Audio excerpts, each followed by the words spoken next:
Hey everyone, and welcome back. It's been some time since I last recorded, but of course, there's been a lot that's happened, and I've been having to hunker down and get my house in order, per se. But if you haven't caught up, at least with my Twitter, where I post just like daily, updates about my life, I have completed my bachelor's degree. So now I'm a graduate, undergrad of a major in history and a minor in communications. And yeah, this is it's been a long time coming. I graduated some time ago, some 2015. That's when I graduated. And then of course, just dealing with general instability in my life, trying to balance between life and my academic career. I've had to endure so much, but I finally gotten to the point where I completed my degree, and it's just a lot to think about because, well, what do you even say? It's just been so much is happening just in the world. Of course, I'll be talking about some major updates, major world global crisis. But yeah, just personally, I've changed so much through these years. And I guess it's just, me getting older. And I guess you could say I've been more jaded. It's just so interesting because, as you get older, I wouldn't say I've lost hope, but it's just like the world kind of gets a little grayer. I don't want to sound too depressing, but it's just there's like a battle fatigue that you get when you endure these hardships and struggles, and then you get to this new stage of life where you've accomplished something great, but then you're kind of just still like in an unstable position. I don't know exactly how to properly explain what I'm feeling, because I am proud of the accomplishments. I am proud of finally achieving this academic pursuit. But for a lot of people, this is like just getting your bachelor's, like that's the easy part. And for me, it was just like this struggle for survival. But everything's relative, everybody's experiences are relative. So, I give myself some grace because, yeah, there has been a lot of instability and I have experienced a lot. I survived it. And now entering this new stage, this is like actual like adulthood now. Like, oh yeah, I got my degree now. And of course, like all these family members asking what I'm going to do next. I already know what I'm going to do, and it's kind of hard to explain to them that the podcast and the YouTube program that I want to dedicate more time towards to build on. It's not going to be, at least in the early stages, as lucrative, but it is fulfilling. And yeah, now I can fully put my mind to it. I guess that's why I've been sort of like half-assing it, because I've had to balance between life and work and school just to get this degree. But now that I've achieved it and I've achieved some academic status, you could say, now I can become more concentrated and focused with this work, which is involving political commentary, documentary work that I have stored and planned. And yeah, I have some work in mind, research that I'm going to dedicate more time towards, sort of like giving myself homework. Yeah, like on JSTOR, like I have so many PDFs now. And yeah, the idea that I have is to research into moments of, you could say, collapse historically, just in general around the world. Like I'll at least, tell you preliminary projects that I have in mind, especially with the Great Depression. I've been always curious about the Great Depression and just like the public health struggles through that, because let's be real here. A lot of people probably died from that, but anytime I try to like look up, what death figures they were, like there's no concrete answer for that. So, and I'm not as authoritative of a person to like give you to just look through it and like, oh, here's how many people died. I'm just curious about.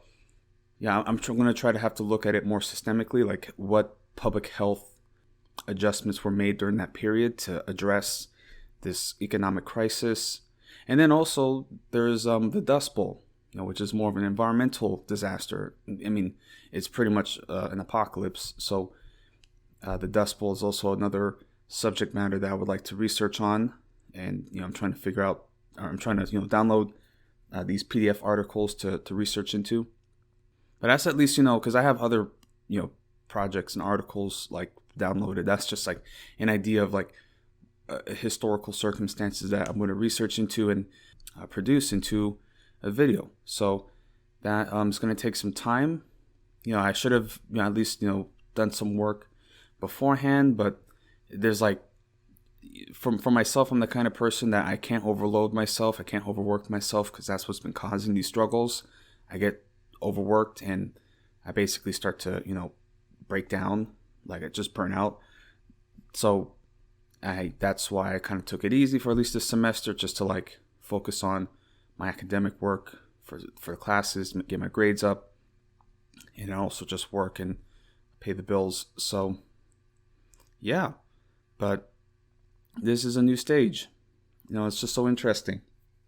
I was just thinking, it was funny. So for the graduation, they had us check in like 2 hours beforehand, and yeah, like I was literally like the first person to check in, which is kind of funny. I'm usually punctual, but I was thinking, oh, I should show up early because who knows what's going to be there. Literally the first person to check in, and yeah, it was interesting because like they didn't have any chairs in like the waiting area because it was like a basketball gym, but they didn't have any chairs for us. So literally we had to, I stood for like just 2 hours straight. And luckily my mom, she brought some more comfortable dress shoes because like if I just wore my regular dress shoes, I would have been dying. But I mean, I felt worse for the girls because they straight up just were in their heels like that. That must have sucked. Yeah. But yeah, we did our sort of pre-ceremony, it's just lining up and being guided by the faculty members. And we went into this in Huntsville, the Sam Houston University. Our ceremony was in the basketball court arena, which they call the Coliseum, which is actually much smaller than I thought it was going to be. But yeah, it was interesting. I mean, it was sort of like, it's a good school here, but it isn't like some big, like, it's not like UT Austin or A&M. So yeah, some of the, I'll be honest, it was a more low-key sort of ceremony, but still, I mean, a degree is a degree. So that's all I cared about. And it was just nice to do that ceremony because, like I said, it's been a lot of work and a lot of hardship. And there was a point where I just completely gave up on even like achieving this. So yeah, this is just nice.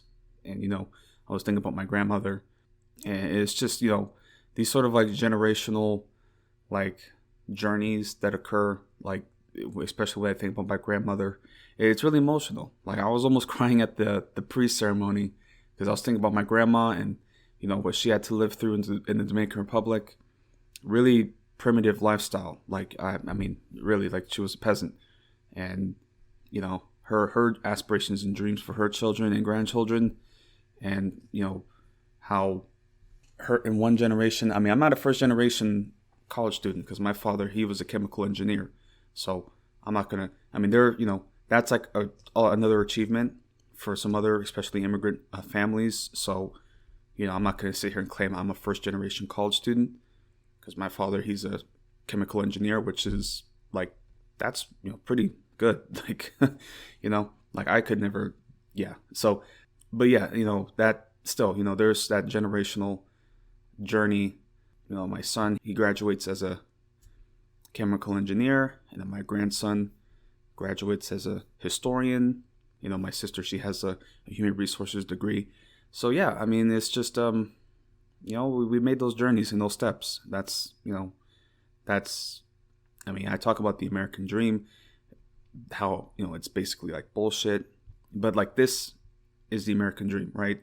You leave your homeland to come to this country and provide for a better future for your children.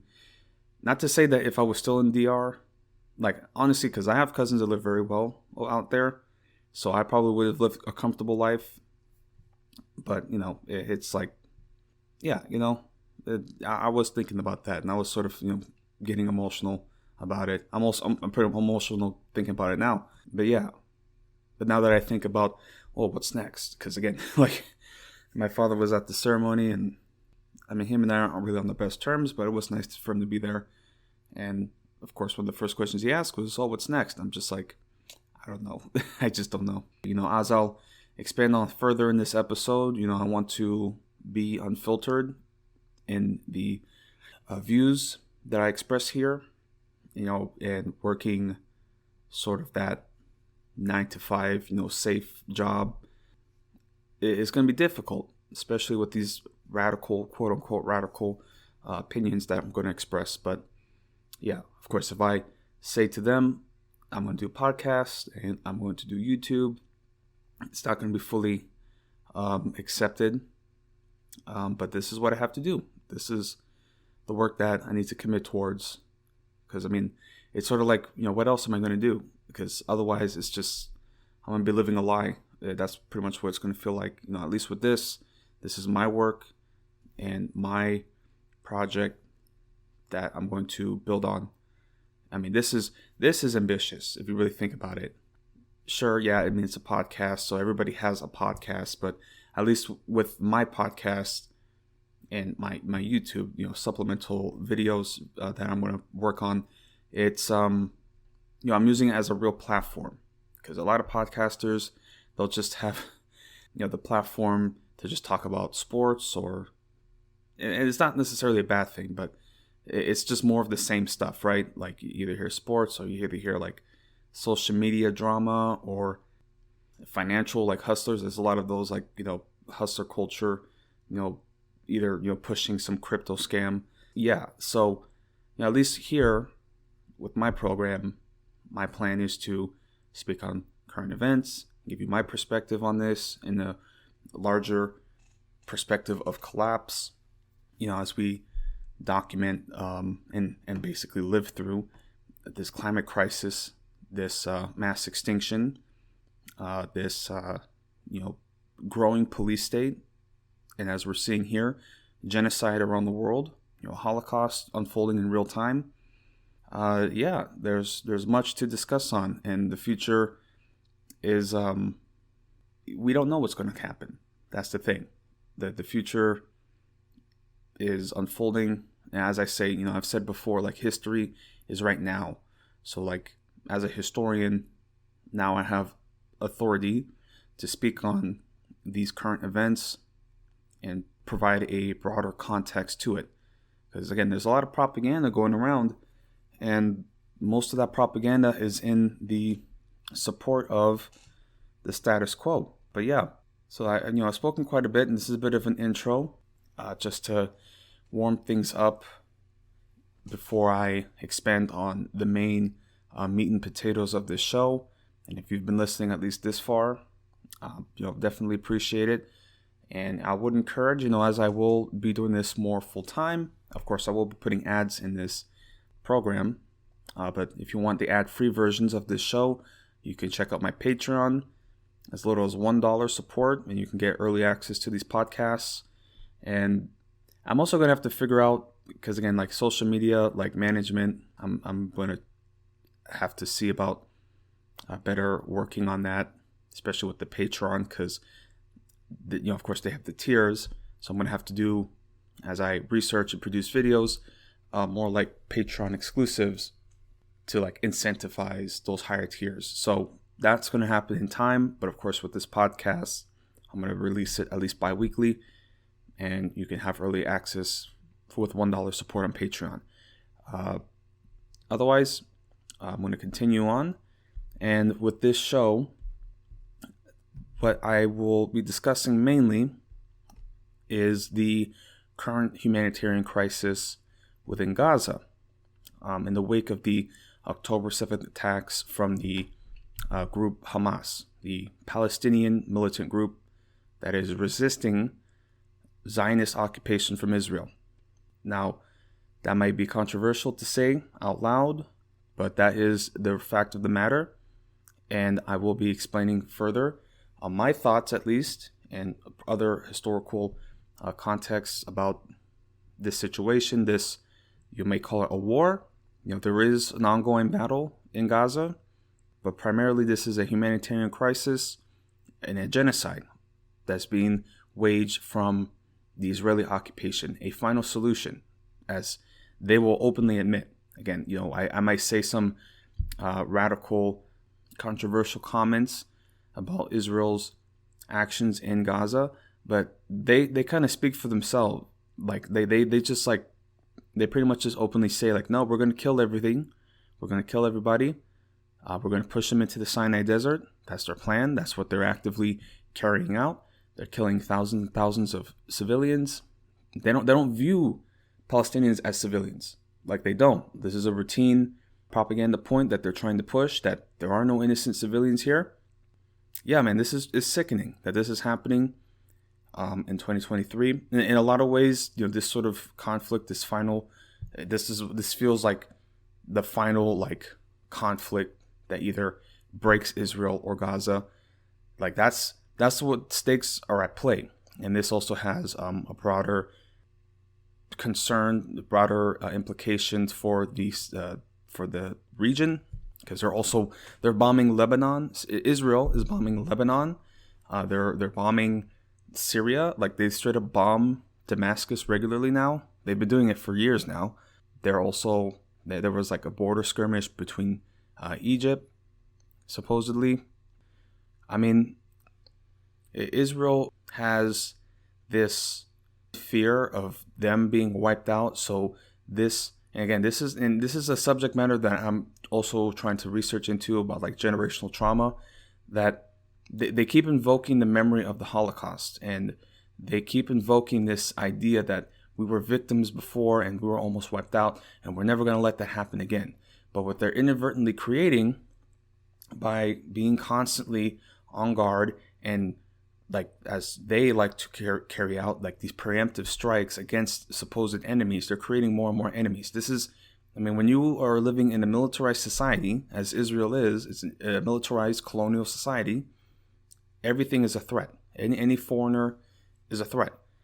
So, yeah, it's just crazy. It's really crazy to hear like a lot of these Zionist supporters, and like they're so quick to invoke like, these like allegations of like women being like raped and such. And it's just like, Israel does that regularly against Palestinian women. Like, Palestinian women are lesser than humans to them. Like, again, there was like another video that came out with these IDF soldiers raiding through this room, and they found some lingerie because, supposedly Muslim women can't have a sex life. I don't know. Not to say all Palestinians are Muslim, but yeah, they're just like, oh yeah, I told you they're slutty. Like, it's just like real like fetishization. Like, that's the way they view it, which is a staple of like fascist colonial societies, patriarchal societies, that they exotify, women,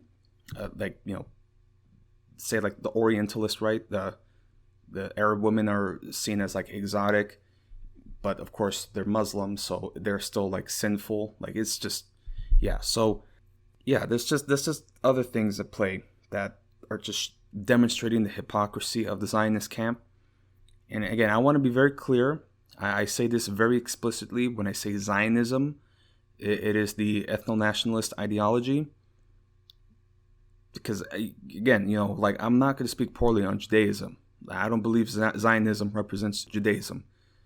Zionists believe that they're like the only legitimate faith of the Jewish faith, which is not true. There's other different philosophies and schools of thought. So it's just, they've draped themselves in their own religion to justify the colonial violence and genocide of other people. And again, if it was any other group, if it were Christians, Catholics, dominating in Latin America, like killing indigenous people, saying, oh no, we're doing this because this is our faith, and like, yeah, it would be obviously wrong. Like, this would be bullshit. But again, because many liberals are morally and ideologically bankrupt, they can't like bring themselves to criticize this and understand that, like, no, like, this is a bad ideology, because they don't want to be viewed as anti-Semitic. Again, the people who don't understand true anti-Semitism, they have no backbone when it comes to Israel. So they kind of just like, oh, well, I don't want to be anti-Semitic, because they don't really understand, like, the true history and ideology at play. Yeah. Of course, conservatives, and again, they don't like Jewish people. This is just Christian Zionism. So, they just justify Israel because they kind of understand that an outright Christian occupation is not the right move, at least, like, in terms of, like, in terms of, like, the image, because, like, they wouldn't have any issue sending troops into that region and just, like, occupying it. Like, many Republicans, like, straight up want to send troops right now. But the more practical Republicans are, they understand that, like, that's not as practical. It's going to look bad. It's going to cause, regional conflict, like complete escalation. So they allow the Jews to do it. So that way it's more hands off, and it sort of fills that prerequisite for the rapture and the Jesus coming back, Revelations. Again, it's all like the basis of the conflict. Because I've made a comment before where I was like, oh, it's about religion. It's not completely about religion, but it certainly plays a big part in it. Yeah. So anyway, as we expand further on this conflict and, humanitarian crisis, because I don't want to say that it's just a war, because a war is supposed to be fought between, like, two, like, independent nations. Like, Ukraine and Russia, that's a war. Even though there is a bit of a power indifference, it's still a war. At least Ukraine is, like, a sovereign nation that has somewhat control of their borders, right? But again, Gaza, although it's a self-governing territory run by, it's not all Hamas. There's other groups there as well, but Hamas is the major political entity there. But they have no control over the borders. They have there's no trade. Like, everything that goes in is controlled by Israel. They don't even have control over the water, the power, like nothing. Like, it's all controlled by Israel. So when you live in conditions like that Israel purposefully undermines because they don't want Gaza to be a habitable region. Again, these Zionists want to make you think that, like, they don't want to push them out. Like, no, we don't want to push them out. Then why do you corral them and, like, block off their food and water, like, purposefully? Like, they have a whole policy to control the caloric intake. Okay, like, this is what they do. So again, man, it's very deliberate. Israel says one thing, but their actions speak louder, and they have never intended for Gaza to continue to exist as an entity. And this is part of their plan, because they can't continue these hostilities. Of course, they have hostilities with Syria. They regularly bomb their airport, but they can't be in, like, these constant armed conflicts against, like, actual, like, states such as Egypt or Jordan. They want to normalize relations and basically fit into this new Middle East, as Netanyahu has stated in the UN, like the new Middle East, where he envisions Israel being, like, the leader, which is like what? Yeah. So they've been moving closer before this October 7th attack with normalization, but now I don't think that's going to happen. I don't think that's the case anymore.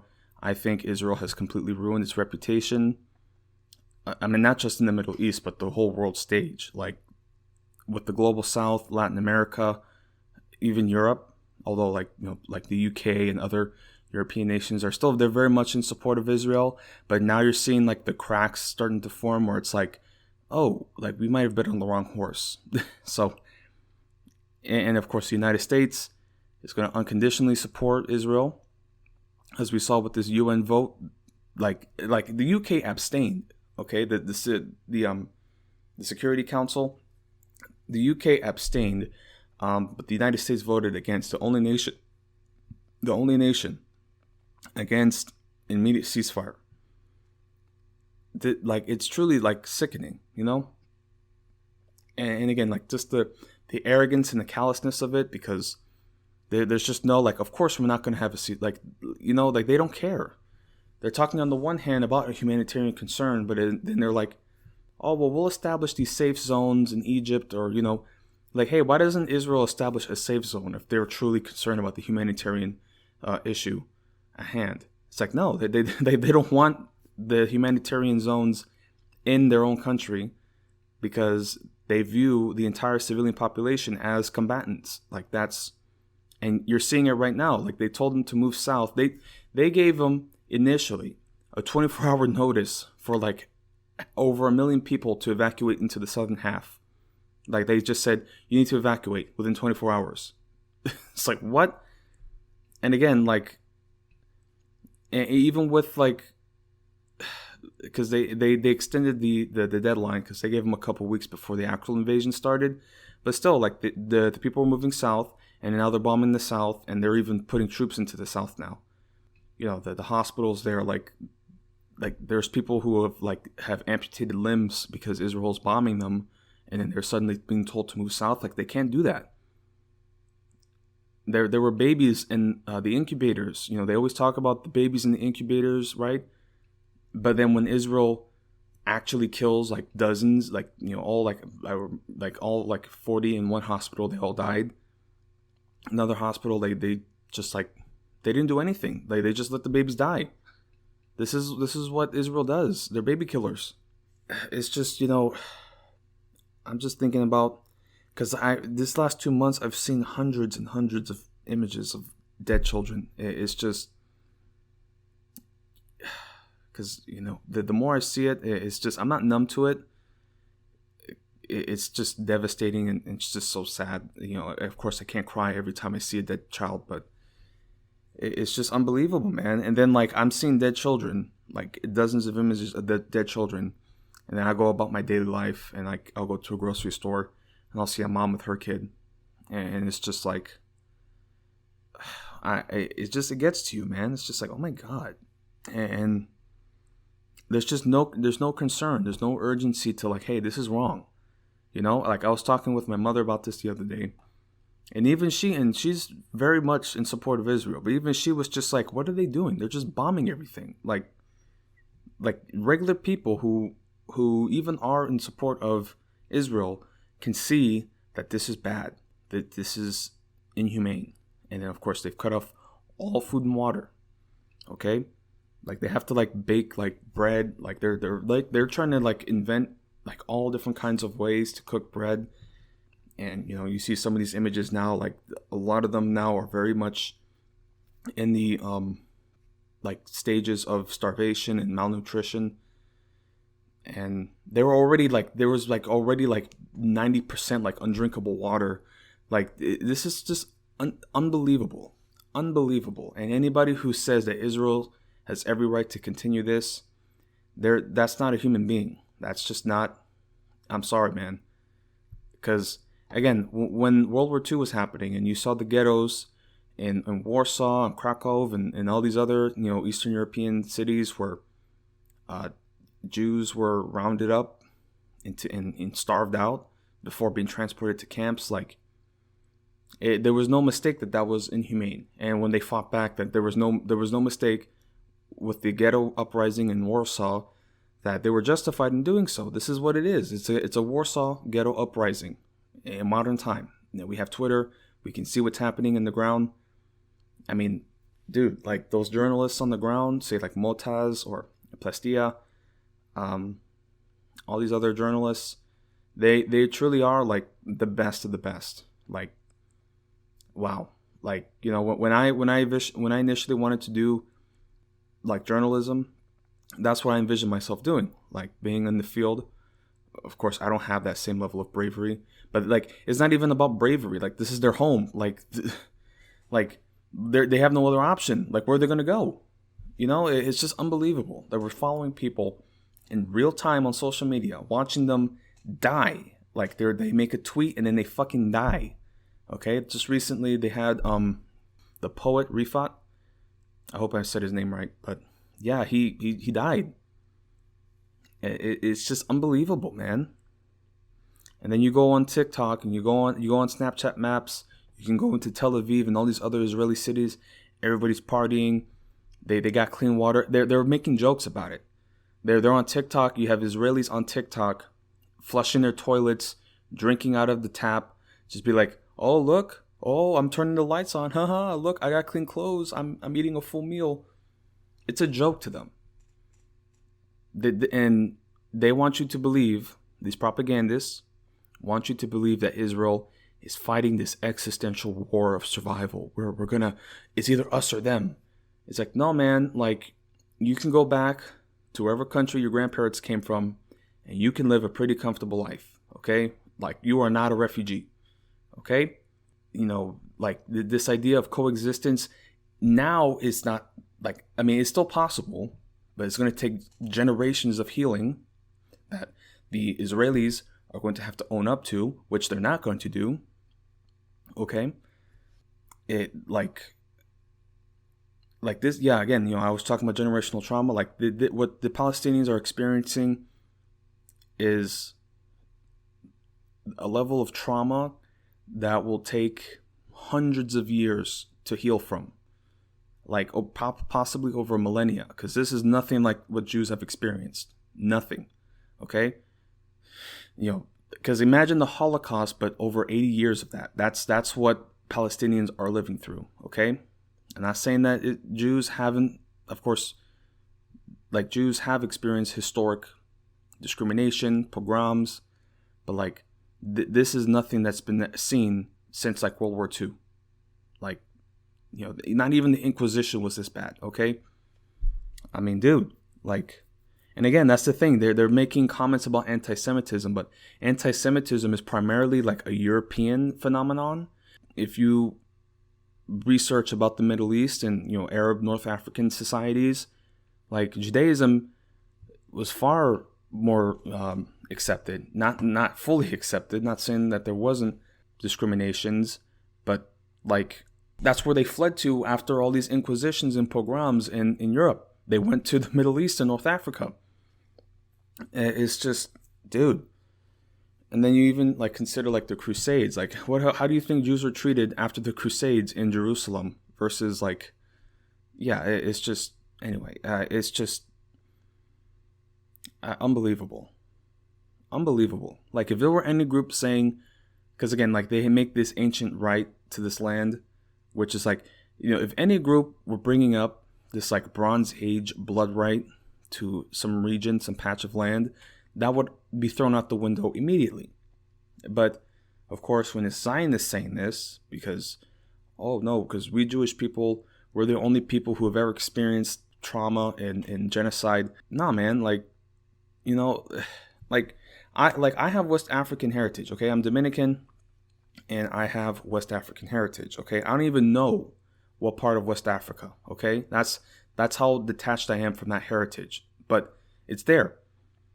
So if I just went to Nigeria, okay, and again, I don't know the specifics, so it could be Sierra Leone, it could be Ghana, I don't know, it could be anywhere, but I just show up to some random place in Africa, West Africa, and be like, hey, my ancestors used to live here, so I have a birthright to this land, and I have no interest in coexisting with you, so I'm going to just take it over and form my own state with other West African descent peoples. And it's like, you don't even have to be, like, black presenting. Like, you just be like, oh, you just take a DNA test. Oh, I'm West African. Show up there. We're a citizen of this new colonial state. I mean, that's what happened in Liberia. The Americans established Liberia to resettle the African Americans, but of course, like, they had been completely detached from their ethnic heritage. So, like, when the Americans, the African Americans, showed up in Liberia, they just formed their own slave society. Like, that's what happened. Like, it's just, you know. So, anyway, I'm just overgeneralizing about Liberia, but it just goes to show that, like, this is all preferential treatment, and not particularly because of Judaism. It's purely for the convenience and interests of the Western imperialists. Okay, so, you know, again, like, this was a result of the UK occupying they called it the Mandate of Palestine. Okay, they occupied this area after World War I, you know, after the collapse of the Ottoman Empire, and After the 40s in 1947, they created their declarations for the Jewish and Palestinian zones. And then, of course, the Jewish militias uprose and threw that away, declared their independence. And again, there's much history to expand on in this war of independence that Israel claims that they had, where they massacred villages of Palestinians, displaced them, in creating this occupation that has been in place for 80 years. I mean, again, man, like on the October 7th attack, there were people living in Gaza who could, if they got into like a really tall building, could overlook the fence dividing them from Israel and see their hometown where their grandparents grew up in. So imagine that. And it's like, it's right there. But there's a fence and like all these snipers and like tanks blocking you. And that's your home. But of course, you got to deal with some Twitch streamer or, say like Destiny, okay? He's been, I don't even want to go on about him, but, you hear people like this and they're all just saying like, well, don't you think if we allow them to go back that you don't think that there's going to be pogroms against Israelis and violence against Israelis? And it's like the Palestinians are experiencing violence daily. They're already experiencing the violence and you're not concerned about that. It's like, what do you think started this violence? Do you think Hamas just woke up on October 7th and it's just like, let's just kill as many Jews as we can today? They said themselves, like, this is in response to the aggressions against the Al-Aqsa Mosque that they have desecrated, that Israeli troops desecrated and assaulted worshippers there. They had their little war in 2021. But this current war that's happening in genocide is like they said themselves that this is in response to the desecration of the Al-Aqsa Mosque. And I'm just going to be upfront, this October 7th attack, this is among the most remarkable guerrilla operations in the history of warfare. This is going to be studied for decades, okay? This is going to be studied at West Point, seriously. Again, I who knows what was happening behind the scenes with the intelligence and the military preparation on behalf of Israel. There's so many theories, and again, like we're only like 2 months out from the attack, so like there's so much that we're gonna have to unpack. But yeah, that attack completely shatters the invincible myth and sort of image that the Israeli army has, because like, dude, when I heard about the initial like rocket attacks, I'm just like, oh well, it's just another barrage. Okay, it's just like a random barrage. But then, the reports coming in of the paratroopers. And I'm like, hold up. What? Fucking paratroopers? Like, that is... It's like, you don't even think about that. It's like, wait. They did what? They just, like, dropped the Hamas fighters? And again, man, like, these fighters, they know that this is a suicide mission. Like, this to them is like... Again, it's jihad, right? This is to them a holy struggle, a war of liberation. So they know they're going to die. But the plan is to get in there and cause as much damage as possible. Because they knew that they weren't going to hold it. But they just had to break out and cause as much damage and havoc as they could. And, again, this is not me saying that the deaths of Israeli civilians is a good thing. The deaths of any non-combatant is tragic. But again, when you live in a society that is inherently a militarized colonial society built off apartheid and segregation of a group, say the Palestinians, you kind of lose that sort of claim to being an innocent bystander. It's like, again, like these people were living less than a couple miles from the world's largest concentration camp. Like you don't think that's gonna you don't think for a moment that that's like a bit fucked up?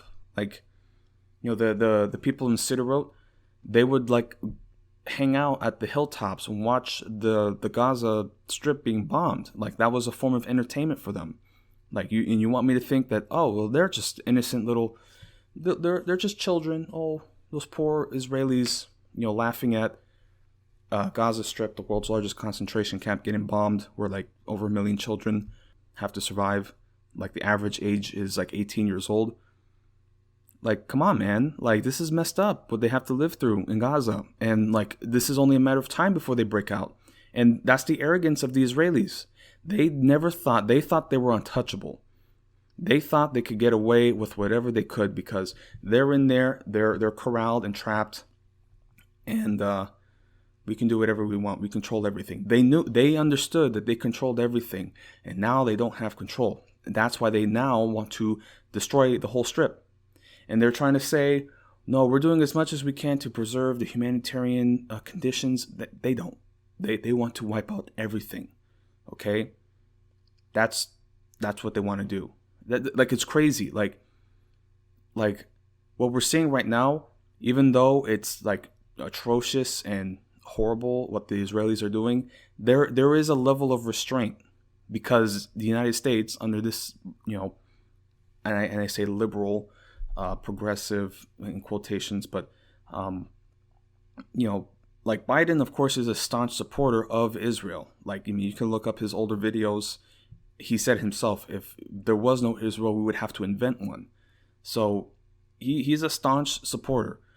But even with him, there's an understanding that there needs to be restraint.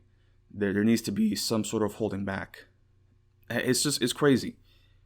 Because, like, if Israel had complete reign and control over the conflict, like, they would be bombing it much worse. Like, and I know that's hard to believe because like the whole city is destroyed, but it's like, seriously, man, like they would do far worse if there was like a Republican or staunchly hawkish conservative president in charge. Just like, have at it. Just, we're gonna cover you. Like, they would be doing far worse. It's unbelievable. Like, and I know that's hard to imagine, but like, seriously, like, this is like. Like, Israel is like somewhat restrained because of the current administration, even though they're still fully in support of like the wiping out Hamas. And yeah, man, it's just I can't. I mean, I really can't put into words that this situation could still be worse than what it already is. Like it's just it's unimaginable. It really is. But yeah, I mean, that's just at least some thoughts. But I mean, I wanted to bring up this a couple articles highlighting this, October 7th attack, at least a timeline of it, and some new reports that have come out of the wake of it. Because again, when it first broke out, there was a lot of disinformation, a lot of propaganda concerning the attacks. And as time moves on, and as we reflect and investigate more, new details arise. So again, this is only a 2-month-old war, and again, they keep saying that, this is going to continue for months and months, and Jesus Christ, man, like, I can't even imagine what this is going to look like if it continues to like June or something. Like, it just makes me sick to my stomach just to imagine the death tolls of the civilians and the children, and okay, and I mean, just like the other day, they just released videos of like the Israeli troops stripping naked practically like hundreds of so-called Hamas fighters, which it just feels like, and this is a thing that happened with like the Vietnam War, where they declare like a free fire zone, and then anybody who's in there is a legitimate target. Like, that's just what it is. They're just declaring a zone to be a free fire zone, and then they just round up whoever's there. Doesn't matter. I mean, there was one sort of like account where they said, oh, look, we arrested a UN worker. So it just confirms that the UN is working with Hamas. And it's like, dude, like, you're just arresting all non-combatants, especially male. Like, if you're a fighting age male, you're Hamas. Like, that's just it's just crazy what they're doing. So there's restraint, because otherwise the next step would just be like just a straight up like rape and massacre of the city. But again, how can you even like possibly get worse from this? Like, that's just like that's just something that is stuck with me, because the fact that this is happening in 2023 with the full backing of the United States, like the whole world is obviously against this. And again, like, it's just interesting that I'm watching like Russia and China, who before this genocide, they were, like, they weren't necessarily pro-Palestine. They were just like, okay, well, we'll just do with business with whoever. They weren't really taking a firm stance on Palestine. But now you hear Russia and China just saying openly, we support a two-state solution. Of course, that's not the solution, but at least they're taking a firm stance because they just want stability. Like, this is not good for the region, and this could like escalate into a larger conflict. Like, it's crazy to think about like a Gaza conflict breaking out, snowballing into World War III. That's kind of crazy to think about, but that's how deep the implication is, because Israel is a nuclear armed state, and they're trying to frame this war as though like, oh, well, Iran is secretly orchestrating it because they want to bomb the shit out of Iran. So it's just like, dude, like, it's just these dominoes all over the place. Yeah, it's just crazy. But I'll continue with these articles. At least this one article from ABC News, just a general timeline of the outbreak of the October 7th attacks, and some other articles about new developments from that. So, as I said, for the ABC News, they have a timeline released, just like detailing the developments of the October 7th attacks. And as I said, following this in real time as it was happening, it was quite a trip just to see what was unfolding and the reports coming in, and seeing like videos of like the actual paratroopers and of like trucks of Hamas fighters just like running around the streets. Like, dude, like, that was crazy to watch, really. And I won't lie, I was honestly like pumped for that. I was just like, dude, I'm like, it's go time. I mean, like, when you follow this conflict for so long, and you see the treatment that comes from Palestine, from the actions of Israel, like, whenever you see a strike back, it's just like, it is sort of vindicating, because it's just like, you can only watch an underdog get beaten down for so long until they bite back. But this is truly like, it wasn't just like some random attack. Like, this was a truly orchestrated operation. As I've highlighted again, this is, again, one of the most remarkable operations in military history that's going to be studied for decades. This was a land, sea, and air attack, like, truly coordinated. And the fact that they were able to hide this, yeah, man, it just speaks to the professionalism and the competency of Hamas. Again, they try to frame Hamas as just like, oh, well, they're like sandal wearing, jihadists, but it's like, no, this is like a competent fighting force. And the fact that Israel does not have respect for them shows how this attack was able to slip under the radar. Again, because the arrogance and the lack of humility, even now, even in the wake of this attack, they have no sense of awareness. Yeah, and even with the current attacks and invasion in Gaza, and seeing the difference in strategies, because Hamas regularly releases videos of their attacks and the combat, and there's this constant theme, especially when they're attacking the armored vehicles from Israel, where the Hamas fighter is like literally like yards away from this tank or armored vehicle, and there's not a single Israeli soldier protecting it. See, when you invade and you send armored vehicles into densely urban areas, where there's like rubble and tight corridors and streets, you have to have a screen of infantry to protect that. If you just send in the armored vehicles that has like lack of visibility, honestly lack of mobility, because like there's only so much room that a tank can move in a bombed out street, it's a sit and duck. It's like a sit and duck in a barrel that like the Hamas fighter literally just pokes out with the RPG. And of course they have these like that they call like the Yasin RPG, the tandem charge rocket heads. It's just like it again, like the casualty numbers that are coming out of Gaza from Israel, they are undercounted, because I've seen so many videos of tanks and armored vehicles getting hit and burned out, and it's like it's not even close.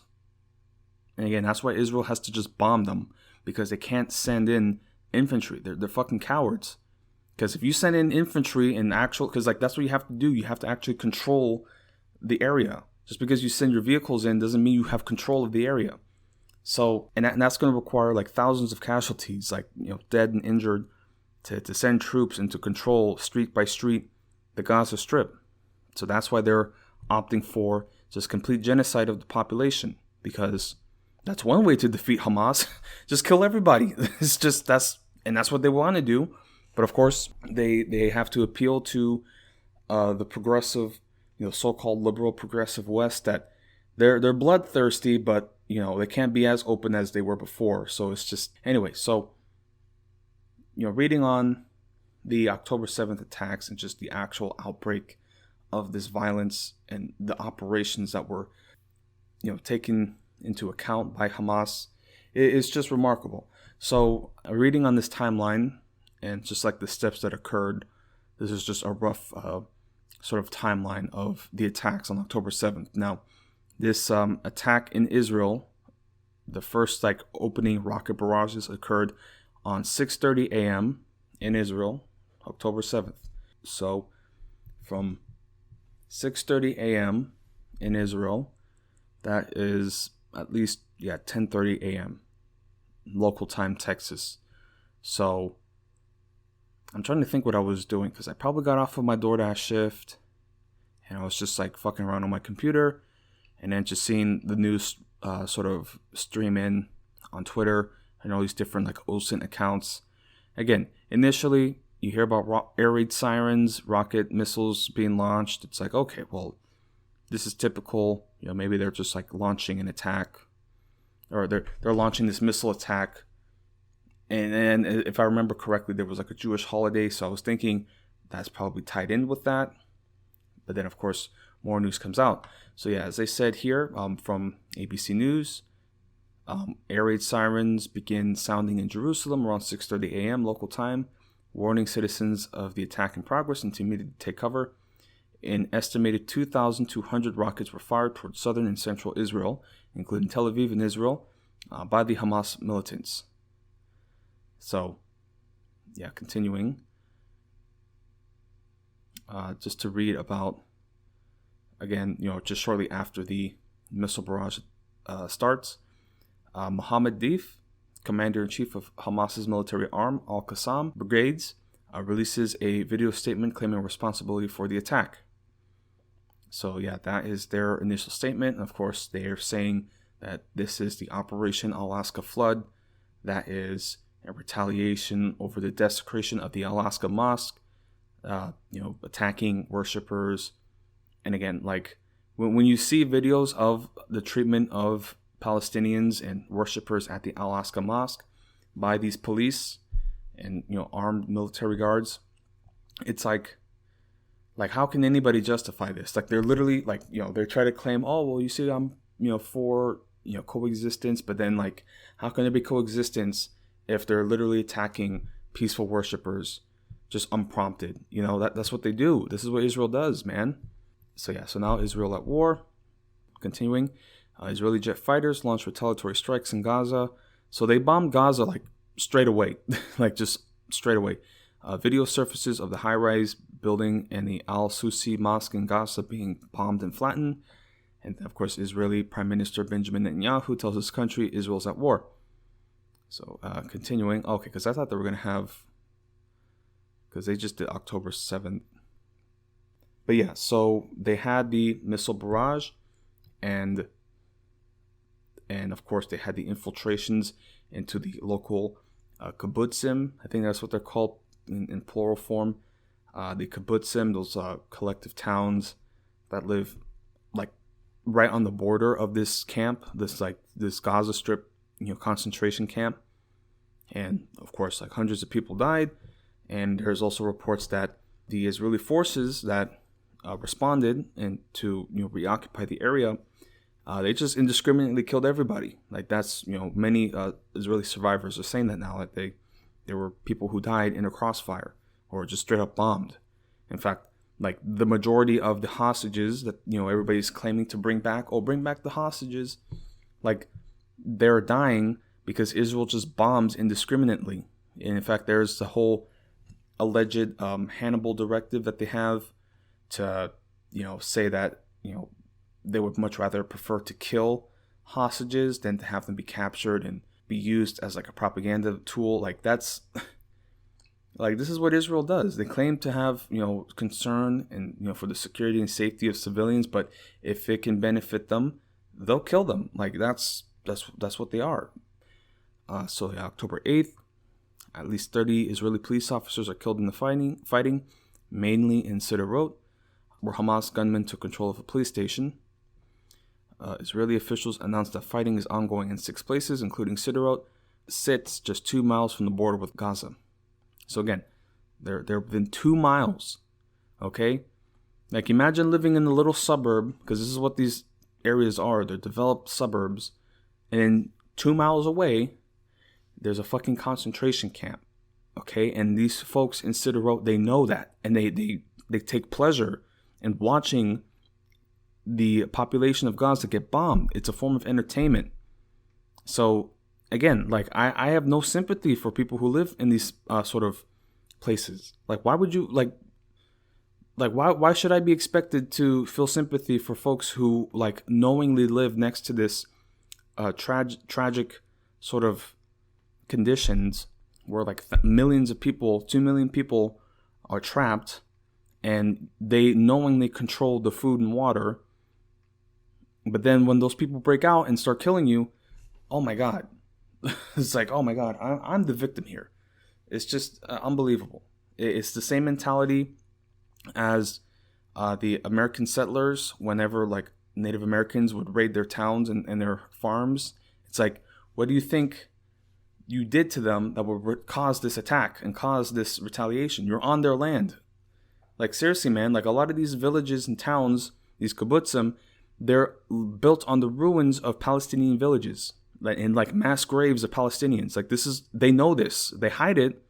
I mean, I need to rewatch the documentary Tantura, but like they were bragging about it with this researcher, this historian, because like it's sort of like an open secret. Like, oh yeah, we killed hundreds of people.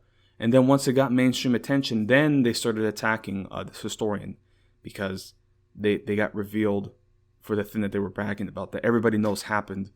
Like that's crazy, man. Like Israeli society is just, it's really sick. I'm sorry. There's a sickness in there.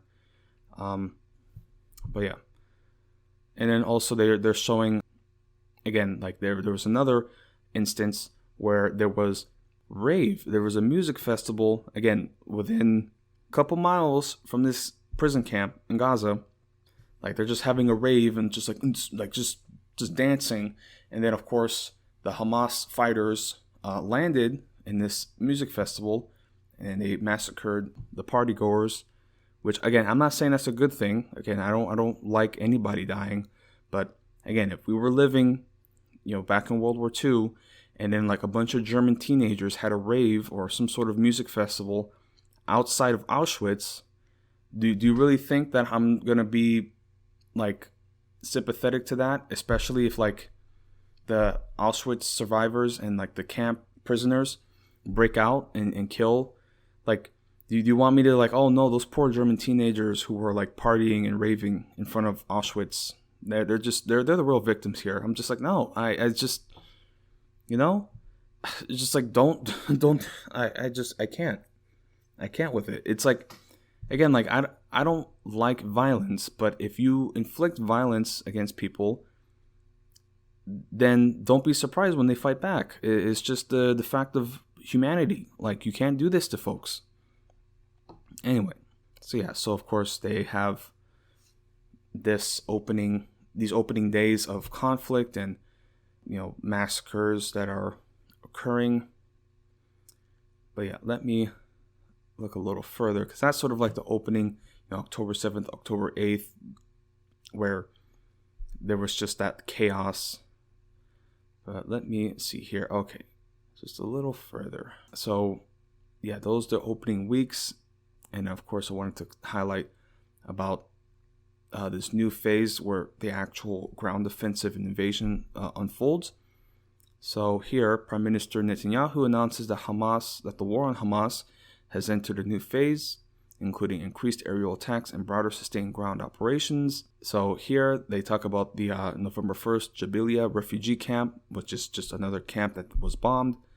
And again, like they bombed the Al-Ahli hospital, and then they try to pretend that, oh no, you see, it was a misfired Hamas rocket, but like no misfired Hamas rocket, not even like a properly like launched rocket, has killed like hundreds of people. Like they released a video from Tel Aviv of a missile like that was I guess intercepted by a Iron Dome interceptor, and so part of that debris landed.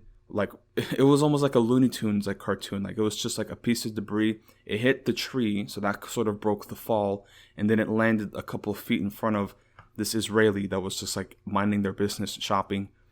Again, like they're just like, Israel is just like going about their day, like just shopping for Prada or whatever fucking luxury attire, and then just like a little piece of a rocket just like happens to land in front of them, and they're traumatized. Oh my god. Like, it's just like, it's not even close. Because like the Al-Ahli bombing killed hundreds of people, like just completely eviscerated them.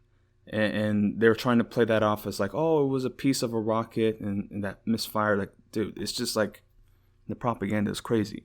But then you see reports, I mean, that's what they sort of did at the beginning. But now that people's like attentions are elsewhere, they're just straight up like, yeah, no, we bombed that refugee camp. Like, yeah, so yeah, Jabalia refugee camp, the most populous refugee camp in the region, is hit by a second airstrike. So they double strike these refugee camps. They've double strike the hospitals. They're targeting ambulances. Like, they know this. It's just unbelievable. Yeah, the Israeli Defense Forces confirmed that on November 1st, quote, based on precise intelligence, IDF fighter jets struck a Hamas command and control complex in Jabalia, end quote, and that Hamas fighters were killed in the strike. And then, of course, whoops, like, they always try to present civilian casualties as like, well, this is just a fact of war, even though they openly say that there's no Palestinian civilians and non-combatants. So it's like, on the one hand, they're saying it's unfortunate, but really, there's no Palestinian non-combatants. They're all the same. It's just crazy.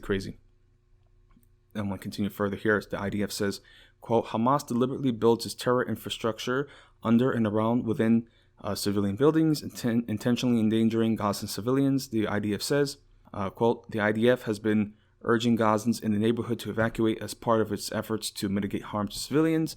The IDF continues to call on all residents of northern Gaza and Gaza City to evacuate southwards to a safer area.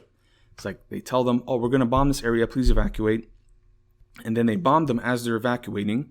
And then when they reach the evacuation zone, they bomb that evacuation zone. That's what Israel does. Okay? They told them to go south, and now they're invading and bombing the south. It's just unbelievable. Let's see here a little further, because they're talking about now the pauses, and they're trying to mitigate casualties. So here, just reading November 10th, the fighting around Al-Shifa Hospital in Gaza intensifies, and a strike hits the courtyard outside the hospital. The hospital loses powers and ceases to function November 14th. The IDF announces the temporary opening of evacuation corridors in war-torn Gaza Strip to allow more people in the north of the Hamas-run enclave to move south.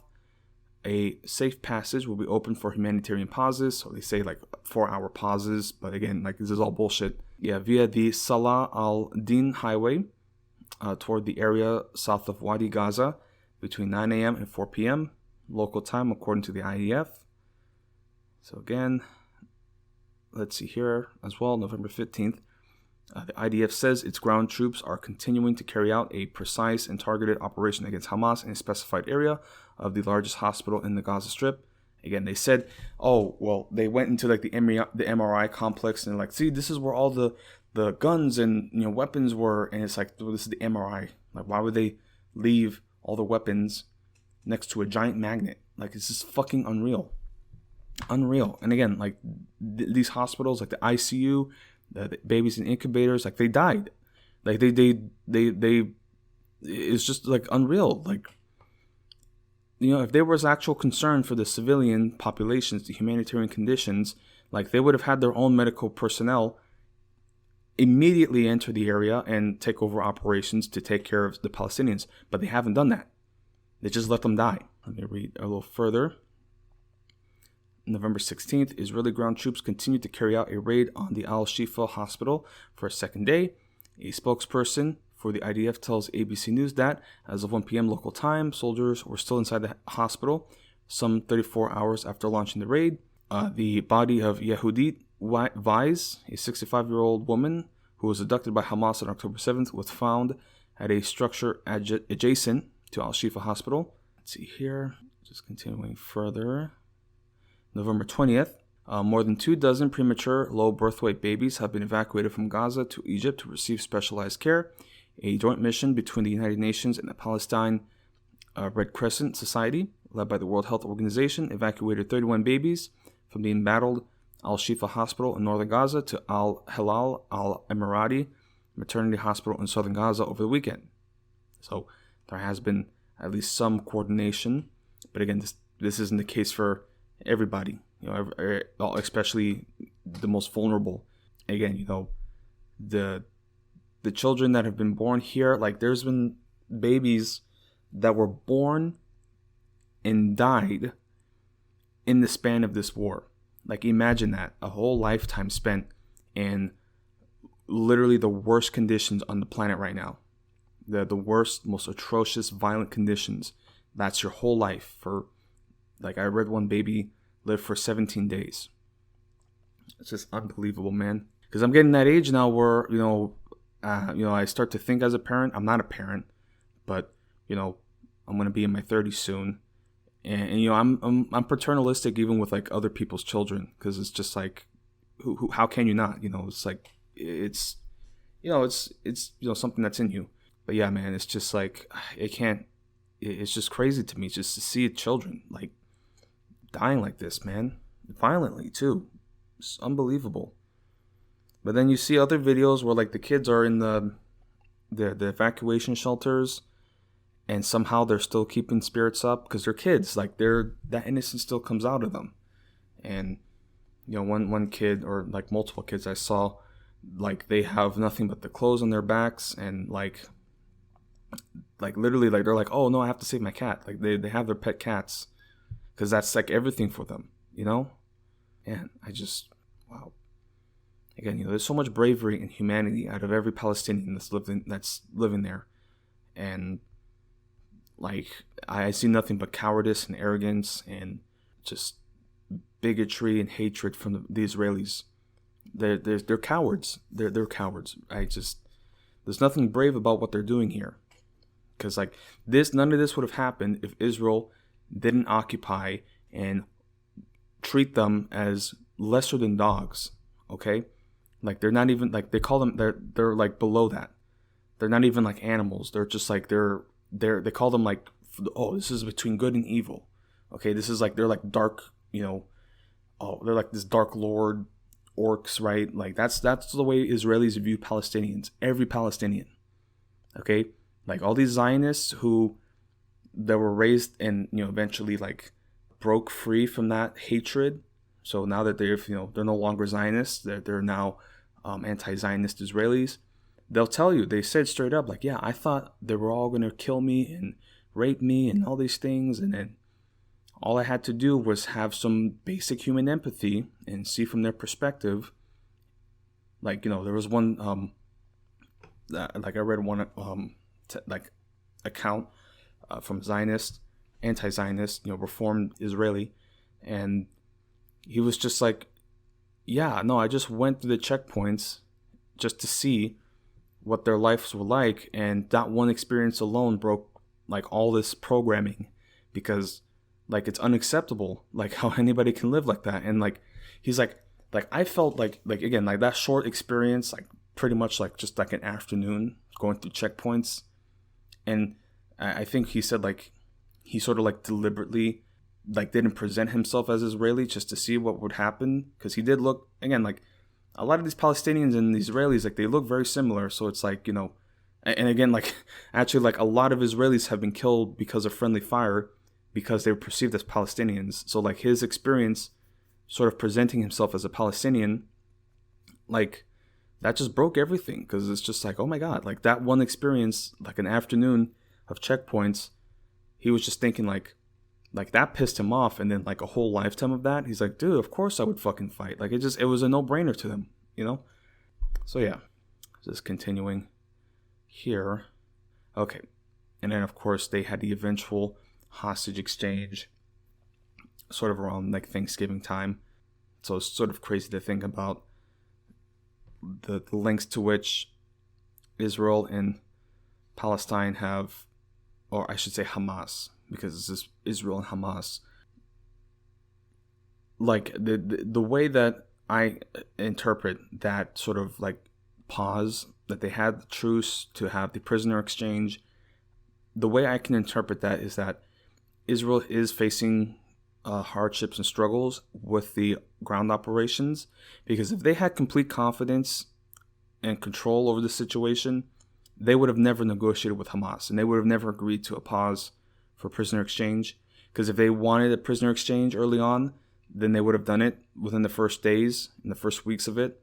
But now that they're actually in Gaza, because they said, we're going to wipe out Hamas, and they actually have to do that now. And that's not as easy as they thought. Now they're open to negotiations and prisoner exchanges and such, because they released, Hamas released 50 hostages, and in return, Israel released 150 Palestinian prisoners. Many of them included like teenagers and crazy. I wonder why Israel has like hundreds of like women and teenagers as prisoners, and like it's like crazy. What? Like they just hold people with no charge. It's unbelievable. And like it's just like the treatment, and like you see like the Israeli prisoners being released, and like they're all very comfortable. They all look very healthy. Like, maybe they're a little skinnier, but of course, like they're in Gaza. Like food is just not available. So, like, but otherwise, like they have high spirits. Like one prisoner literally brought her fucking dog, like this like bug-eyed like Shih Tzu, like, like and the dog is healthy and happy. It's like, dude, are you kidding me right now? Like, I'm not saying that like being a hostage and a prisoner to a militant group isn't a pleasant experience. Yeah, sure. But like, it's like you see how they're being released, and you see how like well dressed they are. They're not dirty. Everybody look pretty clean, and literally everybody's like, "Oh, shukran, oh, thank you so much." Like they're literally like, bro. Like one guy was just like, he dabbed him up. He dabbed up straight up the Hamas fighter, and I'm just like, oh my God, dude, like unbelievable. Like all of them were saying like, yeah, we were treated pretty good, and we got fed pretty well. But then you see the releases of the Palestinian prisoners from Israel, and you can see the fear in their eyes when they look at the Israelis, and they're just like, get me the fuck out of here. Like, am I good? Am I free? And many of them have been saying like, oh yeah, they beat me like hours before release. Like one guy literally had broken both his hands because Israel tortured him, and then they told him, oh, if you celebrate too much, we're gonna kill you or something. Like it's just like, it's night and day. It's night and day, shit, man. Like it's just like, even like what's happening, at least not being reported, because like the treatment was just so obvious that like they're saying, well, no, they were drugged actually. And again, like it's just like they have to cope and like frame something new, because it's so clear from, I guess, a public image perspective that Israel does not have good treatment of Palestinians. And they're trying to operate off this assumption that like the world still hates Arabs, and many Americans still do hate Arabs, but this new generation, the younger people, especially with these IDF TikToks, they're not as bigoted. And we know now what this bigotry and sort of mistreatment looks like. So like we don't accept that. Like, you know, when you listen to Palestinian influencers talking about the freedom for their people, they're not like spending hours and hours talking about how much they hate Israel and Judaism. They're just saying, I just want freedom. Like, that's it. Like, I just want to not see my family get massacred. Well, I'm not saying that most of them aren't saying critical things of Israel, and Israel has every right to be criticized. But it's not from a place of hatred. That's what I'm saying. They just want freedom. They just want to live in peace. Okay? Israel has no interest for peace because it goes against their whole militarized colonial system. They have no interest for it. They don't want to coexist with Palestinians. And you hear a lot of them, a lot of these influencers and sort of talking heads and streamers, they're talking about, well, you see, if the Palestinians were allowed back into the territories and back to their homes, there would be a demographic crisis. There would be like, crazy. Isn't that interesting? Apartheid society, when it's forced to integrate their segregated society, it falls apart. That's kind of the plan. Hopefully, yeah. This idea that they're operating off of the idea that certain groups are meant to be in charge of certain states.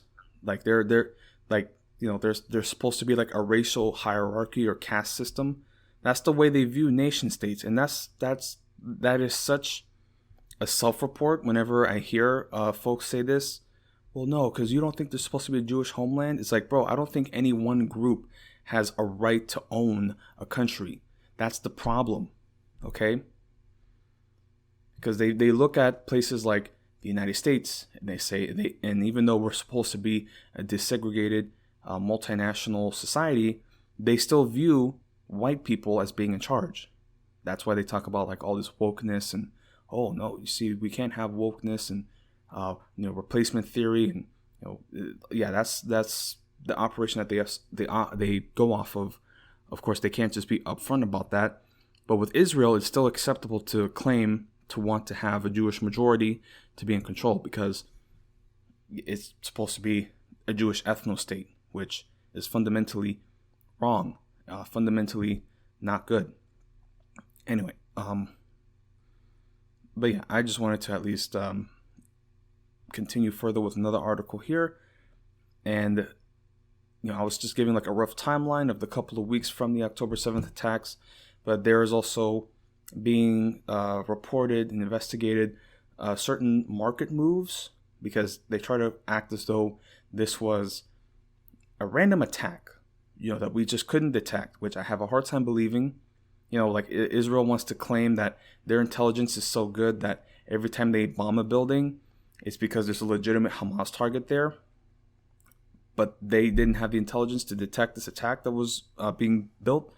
Yeah, there's something stinky going on. So either the Mossad isn't what it used to be, and they just genuinely didn't detect this attack, or they knew something was happening and they turned a blind eye because it served them politically. And of course, Netanyahu has been dealing with internal divisions with his judicial reforms and being investigated for corruption. So he has to sort of create a crisis like this to create a military emergency that gives him powers that he can exploit. Again, like this is what a fascist society does. They create this emergency and crisis where the leader, this demagogue, says, I have to be in control or you're going to collapse without me. Like that's sort of like this war that is being pushed is to save Netanyahu. And he is bringing this calamity to thousands of people, to Palestinians. They're the pawns being used and killed to serve his political ends. He's sending in Israeli troops into the meat grinder of Gaza. This is, like the morale situation that I'm reading on is like atrocious. Like they can't, like that's why they have to like do all these like, because like they do techno and all this like weird shit and parties where they have to like get spirits up And then you'll hear like the singer being like, oh yeah, you fucking whore, Gaza, we're gonna rape you or some shit. Like that's what they say. Like they have to like bring out this like hatred. That's the only way they can stir up morale. They have to like dig into this bigotry and hatred, because otherwise it's like, what else are we doing this for if not to wipe out Gaza? Like that's, you know, yeah, man, it's sick. It's just all sick. But anyway, so reading at least from this CNN business article about market moves and anticipating the October 7th attack, and this is something that will be certainly expanded on as it's further investigated, just pointing to that people knew that something was happening. You know, they keep saying that this is a surprise attack, and of course, as I said, this is a remarkable operation from Hamas, but still, you know, the fact that they say, well, we didn't know it was coming, like that is suspect. This market moves, it tells everything, you know, like this is this is something that should be expanded on later on. So here I'll read from CNN. Here, and this is from New York, bets against the value of Israeli companies spiked in the days before the October 7th Hamas attacks, suggesting some traders may have had advanced knowledge of a looming terror attack and profited off it, according to new research released Monday. The preliminary research, which hasn't been peer-reviewed, is from law professors at Columbia University and New York University and details a significant and unusual spike 5 days before the attacks in short selling and the most popular fund link to Israeli companies. Short selling is a way to bet against the value of a security. Those bets against the value of the MSCI Israel Exchange Trade Fund, ETF, in the days before the October 7th attack far exceeded the short selling activity that took place during the COVID-19 pandemic, the 2014 Gaza war, and the 2008 global financial crisis, the paper says. Quote, our findings suggest that traders informed about the coming attacks profited off of these tragic events, end quote, the authors wrote. So what they're saying at least is that they were betting that there was an attack that would cause an economic turmoil. Yeah, man. I mean, like you follow the money, man. Like there's all these things that you could say in advance, like, oh, this might have happened, this and that. But if people were making bets like this and they're saying that this far exceeded COVID, the 2014 war, the 2008 global crisis, like this, like people knew what was happening. You know, it's like when a congressman like sells their stocks, like it's a sign of something to come, like this. So people knew what was happening. That's crazy. Continuing, Jonathan Macy, a professor at Yale Law School, told CNN the paper is, quote, shocking. Quote, the evidence that informed traders profited by anticipating the terror attacks of October 11th is strong. He said, quote, regulators appear to lack the ability to discover the entities responsible for this trading, which is unfortunate. At least 1,200 people were killed in Israel on October 7th when more than 1,500 Hamas fighters attacked Israel. Others are still held hostage by Hamas. The paper, titled Trading on Terror, was written by former SEC Commissioner Robert Jackson Jr., who is currently a professor at NYU, and Columbia Law professor Joshua Mitz. The research found that on October 2nd, just 5 days before the Hamas attacks, quote, nearly 100% of the off-exchange trading volumes in the MSCI Israel ETF consisted of short selling. Quote, days before the attack, traders appeared to anticipate the events to come, the professors wrote. Yeah, so that is crazy. Crazy to think about that there were movements being made, market movements, like, you know, sort of like the Big Short, right? They're betting that there's going to be a financial crisis in 2008. So people were betting that there was going to be an attack before the actual attack occurred. So and again, they said they can't find who did this, who was making these moves. That's just crazy, man. That's just crazy. I mean, who knows? Because it could be Israelis who have intelligence of an upcoming attack, or it could be Hamas affiliates, you know, financiers, you know. So that's, you know, it could go both ways. But again, they're saying that this far exceeded the prior conflicts and prior, you know, COVID and other instabilities that may have caused a cut in value for Israel, as they say, you know, Israel companies and securities. It's just crazy. Like you said, you know, like I said, like you just follow the money. and you don't know where you're going to go. Well, that's a quote from The Wire, but it certainly applies to real life. And this is just a crazy course of events and conspiracies. I mean, again, this, like, because Israel tries to claim, oh, this is our 9/11 in terms of like death tolls, like Joe Biden is just like, it's like 15 9/11s, like like they have to like scale it. But just like with 9/11, okay, they have to use these attacks now to justify the massacre of thousands, possibly over 1 million Palestinians. Well, there's 2 million in Gaza, and Israel has no problem killing every last one of them. Yeah. And just like with 9/11, there's possibilities of inside attacks, inside false flag operations. I mean, dude, like this is just the times that we're living in. Like, it's just crazy to think about, you know, like all the things that are happening that we see play out, but then what's happening behind closed doors, we're just never gonna know. Like, it's truly disturbing. So here, just continuing, and this is sort of pertaining to the death toll numbers of the Israel attack, the October 7th attacks, because initially they reported 1,400 casualties, and now they're revising it to 1,200. Yeah, this is just, you know, of course I don't want to play a number game as to who was killed and casualties, because Israelis did die. They were killed, you know.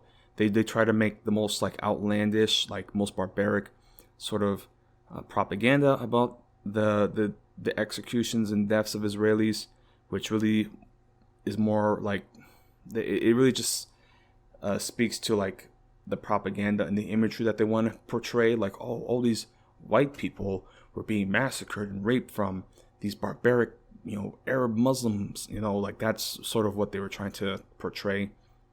I mean, the president of the United States lied. He said that he saw images of beheaded babies, and then he had to retract that with a little memo saying, oh, he didn't actually see that. But it's like, you know, when you're a world figure, when you're the fucking president of the United States, and you say something like that is that is historical record, and you know, like that's what people see now. Again, like I haven't been as open, because I'm open on social media and I'm open with this podcast. But, you know, it's one thing, at least in private, with like certain family and friends to speak like this, because they're just already bought into the propaganda that Hamas needs to be wiped out, this and that. And, you know, they try to portray like, oh, well, you see, because they raped and they massacred people and this and that. And like, not even the IDF have been saying this. Like, IDF has been saying this is irresponsible. Like, they're, you know, babies weren't killed as brutally as was being depicted and being portrayed. They're even saying about like the sexual abuse, like even the IDF is like, this is irresponsible.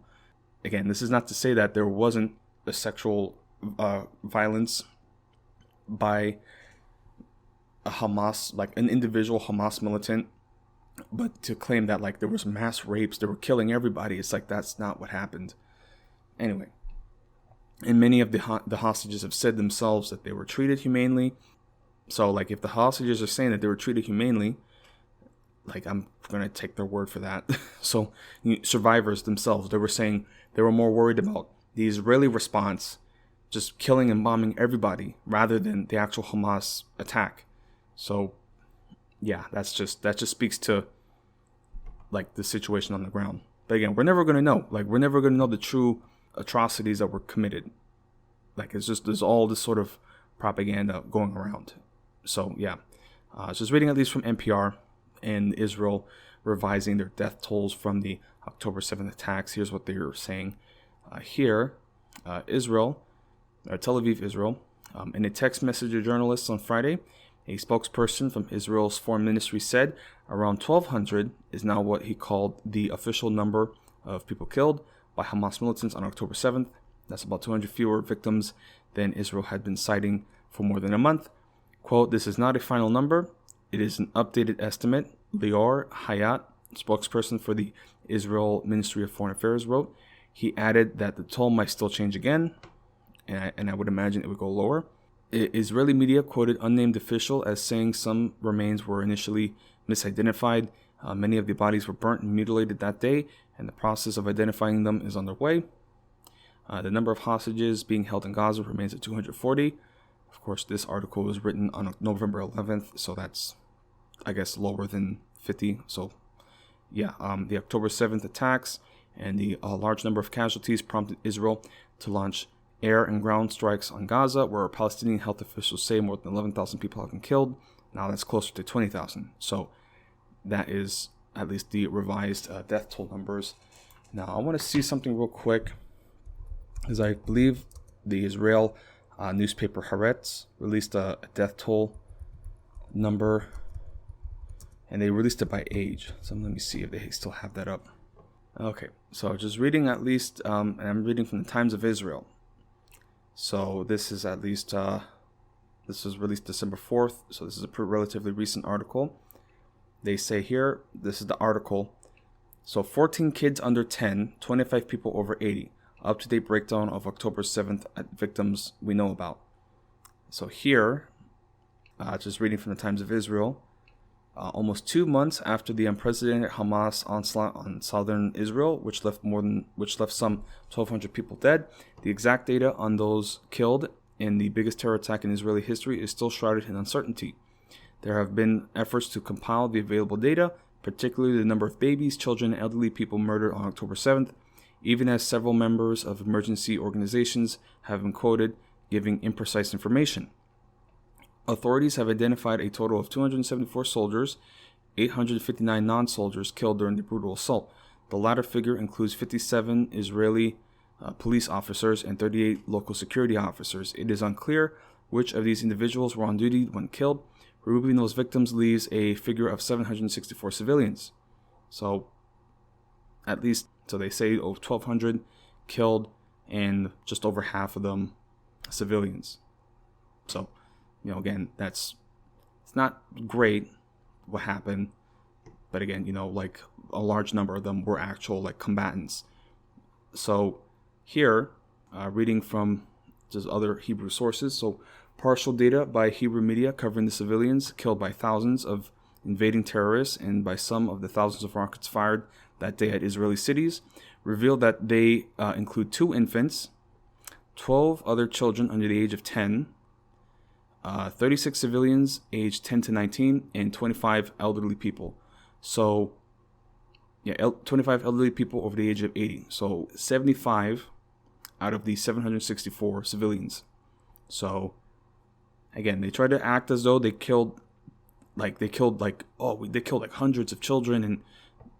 And again, I'm not saying that these children being killed is a good thing. It's not. It's tragic. That's just the fact of combat, that there's going to be crossfire. I mean, who knows the details of their deaths. But again, they're saying here 75 out of 764 civilians. Again, it's still bad. And again, they also have, that figure also includes like 260 killed at the music festival. So 75, 260, and that's still like barely like 500 civilians.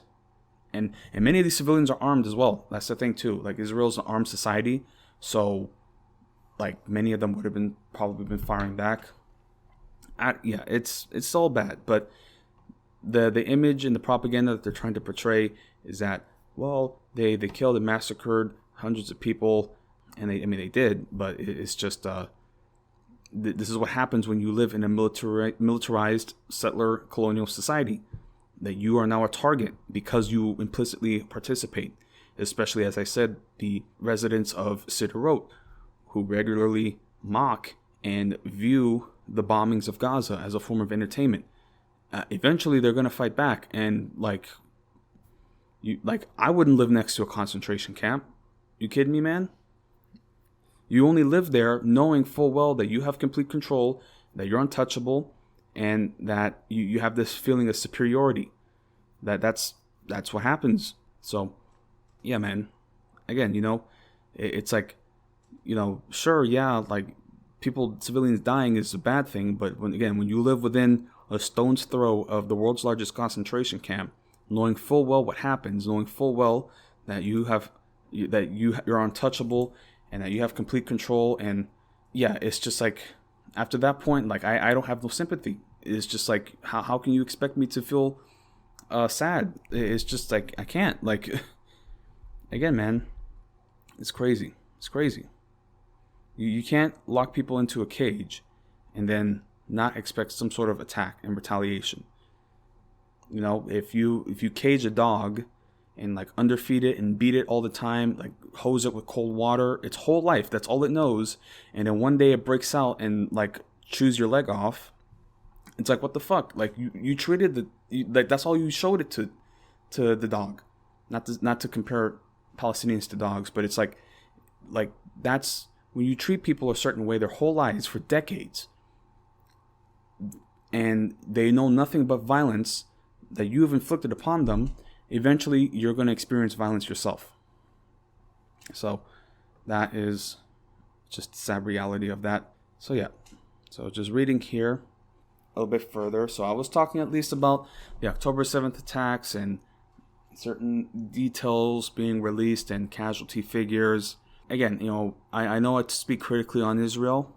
I just want to make it clear that, you know, anybody being killed, because again, I saw some videos of the music festivals and the massacres of the young people, you know, people my age. It's sad. Like, I was saddened by it, but it's just like the whole situation is sad. It's sad that the people in Gaza are stuck in this situation where they feel that they have to resort to this atrocity and violence. Like, that's what's sad. So we have to get, if we're going to talk about this conflict and who's responsible and you know, the tragedy of the situation, we have to go back to the source and who drew the first blood. In 1940, 1947, 48, it was Israel and the Zionist militias that displaced and attacked the Palestinians. That's where it started. Again, this isn't like a complicated, like, you know, millennia-old blood feud, like, say, like in the Balkans or something, where even then it's still like just like bigotry and ethno-nationalist hatred. Like this, we have a very clear point where this violence started, what this conflict, where it started, who started it. Like, we know exactly what happened, so it's not a mystery. Again, the people who did these things, who massacred entire villages in Palestine, they're still alive. Okay, like they had one of the they had this like 95-year-old who, like, he signed up with the reservists. You know, there's like a propaganda point. This 95-year-old, oh, he's going back into the forces. And then it came out that he was part of the Lehi sort of militias, who were like ultra extremist, fascist group, right-wing group that even, like, you know, hardline Zionists were like, this is too much. Like, they straight up, like, reached out to the Germans in World War II because they were so, like, they were so anti-British that they wanted to conspire with the Germans. Like, that's what we're talking about here. And then, like, you know, they have him touring the Israeli troops, trying to bring up spirits, and he's just like this old geezer, this like 95-year-old like corpse, just like, oh, we have to kill everything, we have to kill everybody. Like that's what it is. Like, it's like Henry Kissinger. It's just like, oh yeah, by the way, Henry Kissinger is dead. I forgot to bring that up. I'll talk about that later. But, you know, it's like when they brought out Henry Kissinger for those interviews, and he's just like, it was a mistake to open the borders. Like, it's just like there's no humanity. It's just like this fucking orc. Like, ugh. I don't know. You know, again, I don't, because I respect old people. I love old people. But when you see somebody like that who has no humanity at that stage of their life, and presumably they're surrounded by loved ones living comfortably their last days, who has undoubtedly killed like possibly hundreds of people, like massacred, raped, and pillaged like villages. It's like, man, like, dude, like, it's just crazy. So anyway, so reading on further, some other details, at least, you know, recent details now, because I've been covering like the last weeks and months that have developed. There was a recent Security Council vote that was held on December 8th. They voted to so the Secretary General, he issued Article 99 and forced a Security Council vote to have a ceasefire.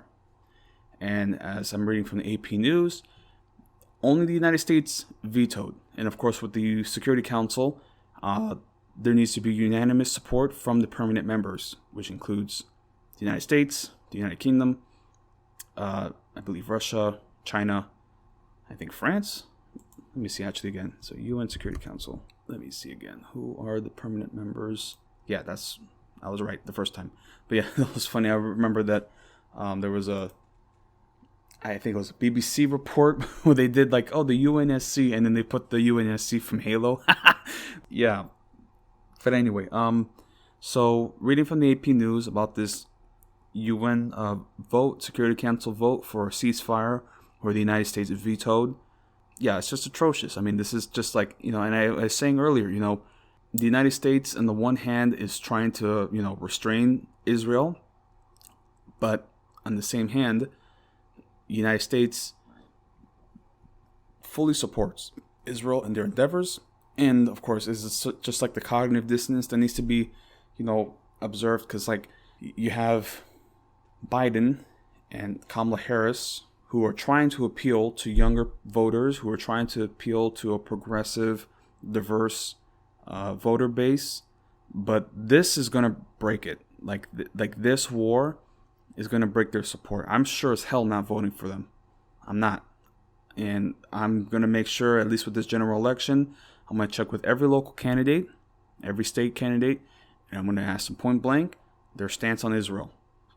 And if there isn't any concern for the humanitarian conditions, if there's like complete, oh no, you see, because Israel has a right to defend themselves. Nope, you lost my vote. That's my single issue this election, and I don't care.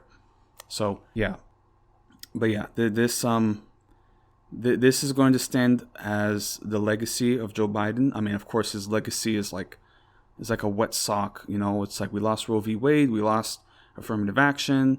Like all these like states are getting more like pushing like anti-trans, anti-LGBTQ legislations. Like everything is turning more right wing. We're in the worst economic crisis since the Great Depression. Cost of living crisis, student debt crisis. Credit card balances through the roof. Like everybody's struggling. Like this is the legacy of Joe Biden, and then to put the cherry on top, the Palestinian genocide. I think that this has just broken them. They're going to lose. I'm not voting them. I didn't vote for them the first time, and I'm not voting them again. So, yeah, that's at least there.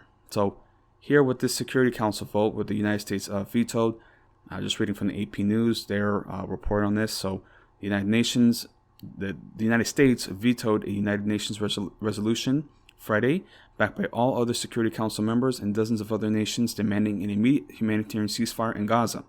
Supporters called it a terrible day and warned of more civilian deaths and destruction as the war goes into its third month. The vote in the 15-member council was 13-1, with the UK abstaining. The United States' isolated stand reflected a growing fracture between Washington and some of its closest allies over Israel's months-long bombardment of Gaza. France and Japan were among those supporting the call for a ceasefire. In a vain effort to press the Biden administration to drop its opposition to calling for a halt to the fighting, the foreign ministers of Egypt, Jordan, the Palestinian Authority, Qatar, Saudi Arabia, and Turkey were all in Washington on Friday, but their meeting with Secretary of State Anthony Blinken took place only after the UN vote. Along with the vote, the Arab diplomat's mission served to shift responsibility more squarely onto the United States for protecting Israel from growing demands to stop the airstrikes that are killing thousands of Palestinian civilians. Quote, "What is the message we are sending to Palestinians if we cannot unite behind a call to halt the relentless bombardment of Gaza?" United Arab Emirates Deputy Ambassador Mohammed Abu Shaha asked after the vote, quote, "Indeed, what is the message we are sending civilians across the world who may find themselves in similar situations?" End quote. U.S. Deputy Ambassador Robert Wood called the resolution imbalanced and criticized the Council after the vote for its failure to condemn Hamas' October 7th attack on Israel, in which the militants killed over 1,200 people, mostly civilians, or to acknowledge Israel's right to defend itself. He declared that halting military action would allow Hamas to continue to rule Gaza and, quote, "only plants the seeds for the next war," which is fucking hilarious because, like, I wonder who is sowing those seeds, because apparently Hamas is the one who is responsible for all these civilian deaths when it's Israel bombing indiscriminately. And again, like, the bombing is already bad, but it could be far worse. Like, that's the fucking crazy thing that we're watching. It's like, it's already bad, like unlivable, but it could be worse. Like, how is that even possible? You know?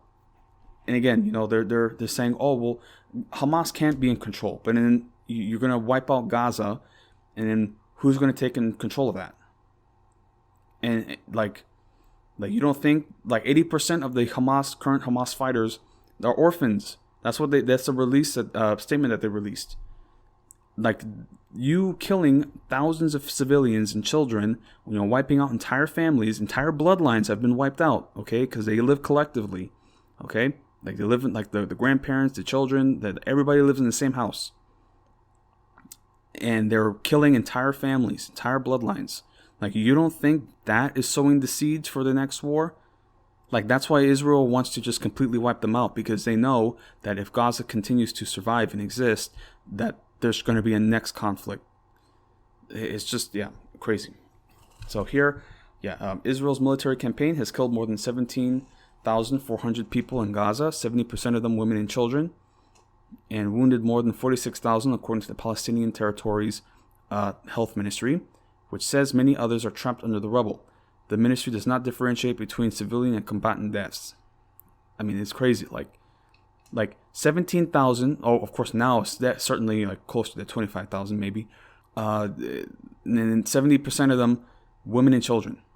And that's this totally justified war that's happening. Like, thousands and thousands of civilians. And of course, anytime Israel bombs a target, it's because it's a Hamas target, it's a command center.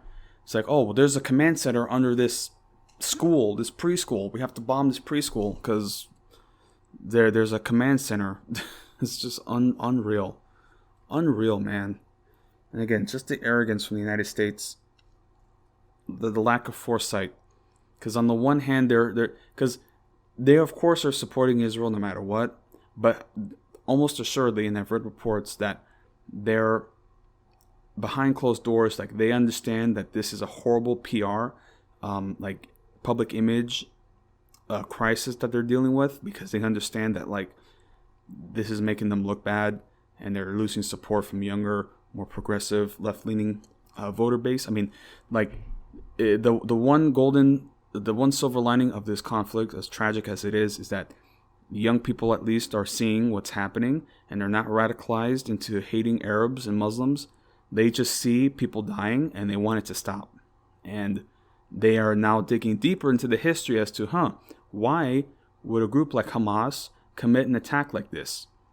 Because we understand that resistance and decolonization is going to be violent. It's going to require acts of terror, right? As it's claimed, it's always an act of terror from the perspective of the occupier, and not the terrorism that they inflict on the occupation, because that's what it is. Colonialism and occupation is a terror campaign to instill control. It's like, of course, any other time in history where Jews took up arms against their occupation and oppression, of course, that is seen as being justified. Okay, like right now they're celebrating Hanukkah, right? And Hanukkah is based off of the Maccabean revolt from the Seleucids, in protection of the temple. I mean, I'm generalizing the history, but it's a holiday that celebrates resistance against an oppressor, and like the fucking lack of awareness that I mean, look, I have a positive view of Judaism, so like, again, this is why I talk about Zionists, okay? Because Zionists, they are the ones making Judaism look bad. And when Zionists say, we are doing this for the Jewish faith, and people who aren't fully educated on Judaism see thousands and thousands of people dying, children being like mutilated and massacred, they think to themselves, oh, well, this must be Judaism. Like the killing of children and civilians is admissible in Judaism. And that I mean, of course, there is anti-Semitism on the rise because people aren't fully aware of Zionism and these other, ideologies, and they just like generalize because they're seeing an actual genocide unfold. And that's why we, as anti-Zionist commentators, we have to make sure that there's a demarcation between Judaism and Zionism. Zionism is like Salafism in Islam. Okay, it's an ethno-nationalist, fundamentalist ideology, a radical, extremist ideology. Just because they have a legitimate state, so-called legitimate state, doesn't change anything. It's a terrorist ideology. It's an ethno-nationalist ideology. Okay, that's what it is. So, yeah. So at least here we have that UN vote, and of course, the breakdown of Gaza that's unfolding. I mean, it's on the edge. I mean, starvation is setting in. The medical supply lines and just functions are on the collapse. And the longer this drags out, the more people are going to die from disease and starvation. They're already saying that people are starting to get sick. It's tragic. It's all tragic. Unbelievable. But that is the U.S. blocking the vote. And that's going to stick with this administration for, that's the legacy of Joe Biden. That's going to stick with him forever. That this moment of crisis and humanitarian suffering, and they supported it. And this election is going to come into play now. And anybody who asks me, I'm just going to be straight up like, no, I'm not voting for Biden because of this genocide. And again, I never got tricked into thinking, well, we can push him left. How has that worked out? This is his legacy. And again, the Democrats, they're just bad at politics. They really are. They're creating this. They create their own defeat, and then they blame the voter base. They blame young people for not voting correctly when it should be the other way around. It's like, if you want my vote, then you should carry out my platform. Okay, you should make my life better. And Democrats haven't done that. They haven't done anything to make our lives better. They take power and then they just fuck off with it. And then they expect you to vote for them again because, well, it's either that or the Nazi gets the power. That's what. I haven't even watched any of the Republican debates because it's just it's gonna give me an aneurysm. But it's like, wow, man, these people, we're in for a bad election year. Jesus fucking Christ. I got to get my money up and get a gun before this election starts because I don't know what's going to happen. It's going to be bad. It's going to be ugly. But yeah, continuing at least with the United Nations and stepping away from the Security Council with more of the General Assembly. So, and I'm recording this on December 11th. There's an upcoming vote with the General Assembly for Tuesday, so that'll be tomorrow, for an immediate ceasefire of the conflict, which of course, the United Nations now is just because I'm a proponent for the sort of global council and sort of legislative assemblies. The UN in theory is a good thing, but you consider that the UN is only effective when the global superpowers are in support of it. So because as we've seen, the United States voted against the one permanent member voted against the resolution, it's well, now it's not going to happen. It's how are you going to have a Security Council if one superpower can just veto everything? That's just, it makes no sense. It's they're never going to be on oh, we're going to create a Security Council so that way we can balance control of all the global superpowers, but of course, the global superpowers are never going to be in agreement on anything because they have their own imperialist interests at heart. It's just, So here with the General Assembly, and I'm reading from Reuters, the 193-member United Nations General Assembly is likely to vote Tuesday on a draft resolution demanding an immediate humanitarian ceasefire in the conflict between Israel and Palestine. Between Israel and Palestinian militants Hamas in the Gaza Strip, diplomats said on Sunday. The move comes after the U.S. vetoed a vote on Friday a UN Security Council demand for immediate ceasefire in Gaza. The General Assembly in October adopted a resolution, 121 in favor, 14 against, and 44 abstentions, calling for an immediate and durable sustained humanitarian truce leading to a cessation of hostilities. So, again, like the General Assembly, so the vast majority of countries in the world do not want this war to continue. They want a ceasefire. Like, that's the general consensus of the world. And the United States and Israel stand alone in this genocide. Like, that just tells you everything. Of course, there's other nations, primarily Western nations that support these continued attacks. But yeah, man, it's the West against the world. That's what it really boils down to. I mean, even Israel, because like Israel has to play this tightrope of like propaganda, like, oh no, we're not a colonial outpost.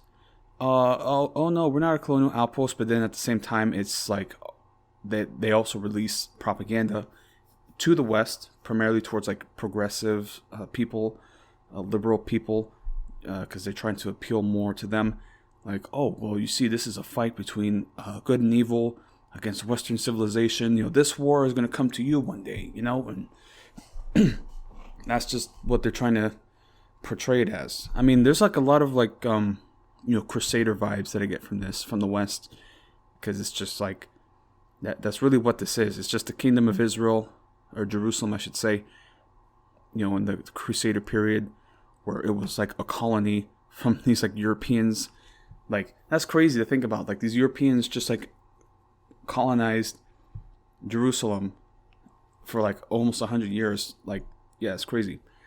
Well, I mean, a little over 100 years, but obviously that failed because, like, when you're on somebody else's home turf and you're under this withering attack, eventually, like, you're just gonna leave. Like these Israelis, like they're too comfortable. Like they don't have the stomach for the kind of conditions that the people in Gaza live under daily. Okay, like the people in Gaza are far tougher. They know how to survive a siege because that's their whole life. They've lived under a siege. Israelis can't handle that. Okay, like they see a debris from a rocket falling like a couple yards away from them, and they have a panic attack because it's just like. And they're leaving. They're leaving en masse because Israel isn't safe anymore. That illusion of control and safety is no longer there, and people are going to get tired of having to like run to bomb shelters for every little, inconvenience. Like, like they were like releasing TikToks of the Beyonce movie that was premiering in their theaters. And of course, they're releasing videos of like, which is so ironic because like they were dancing to "Break My Soul." I'm not a Bayhive, but I know at least a lot of the songs pertain to Black liberation, and it's just unbelievable. Like there's a song about Black liberation and Black solidarity and power, and you have these white Israelis dancing to it as their country is actively genociding a population that is resisting colonization, that has a history of Black solidarity with the Black Panthers and such. So it's crazy. Like we live in an age of irony that like you can't even write about it because it's just like obviously it's not going to happen, but then it's happening right now. This just irony it's crazy. This is why I like history, because you see moments like this where people are participating in something with a lack of awareness, and it just, like, time will only tell just how depraved this is. Like, just how everything is just sort of, it speaks for itself. So, yeah. Again, just reading a little further, I'm reading from Reuters about developments in neighboring countries such as Cairo, because, again, other countries such as Lebanon, with Hezbollah on the southern border, they're having their skirmishes with Israeli troops, and even now they're saying that like their proposals to invade, which the last time they invaded southern Lebanon, that went horribly for them. So, that's, like everybody was waiting for Nasrallah and his talks. And also, like, there's other forces, the Houthis, the Yemen Houthi rebels. They're attacking the shipping lanes. Initially, they were only attacking Israeli ships, and now they've said that they will attack any ship going to Israel.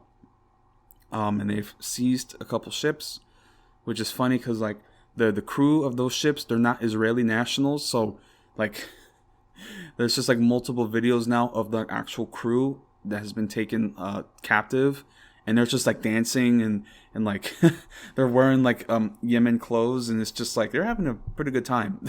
It's just so funny, man. But it's crazy. Like, this rebel group in Yemen is doing more for Palestine and Gaza than the whole of the Arab world. And again, of course, the Arab nations, they don't like what's happening, but they have to like balance their response because they still want to be in good terms with the United States. So that's just the end of it. But the people in those countries, they don't like what's happening, and they very much want to intervene. So there's a disconnect between the governments in control that are cozying up to the West because, it's the oil and such, versus the people on the ground who have solidarity with the Palestinians. And I mean, even in Yemen, I believe, if I remember correctly, the whole civil war started because there was fears that like the government that was going to take in control was going to normalize relations with Israel, which was unacceptable and caused the civil war to outbreak. So like this, I mean, they've released memos from like certain like foreign officials in the United States saying that this war and our support for Israel is radicalizing an entire generation that it was almost irrevocable. It's just like there's nothing that can be done. That they're so radicalized as to what's happening, and they're already pretty radicalized from before, especially from like the war on terror. But this escalates that. It's just, I mean, again, most of these people who live in these Arab countries, these Middle Eastern countries, they've themselves experienced direct, attacks from the United States. So they're having that solidarity with Palestine because the Zionist entity, as they refer to it, it's unleashing a genocide against this Palestinian population. And they have that solidarity. So it's, there's a lot of regional geopolitical shifts that are occurring.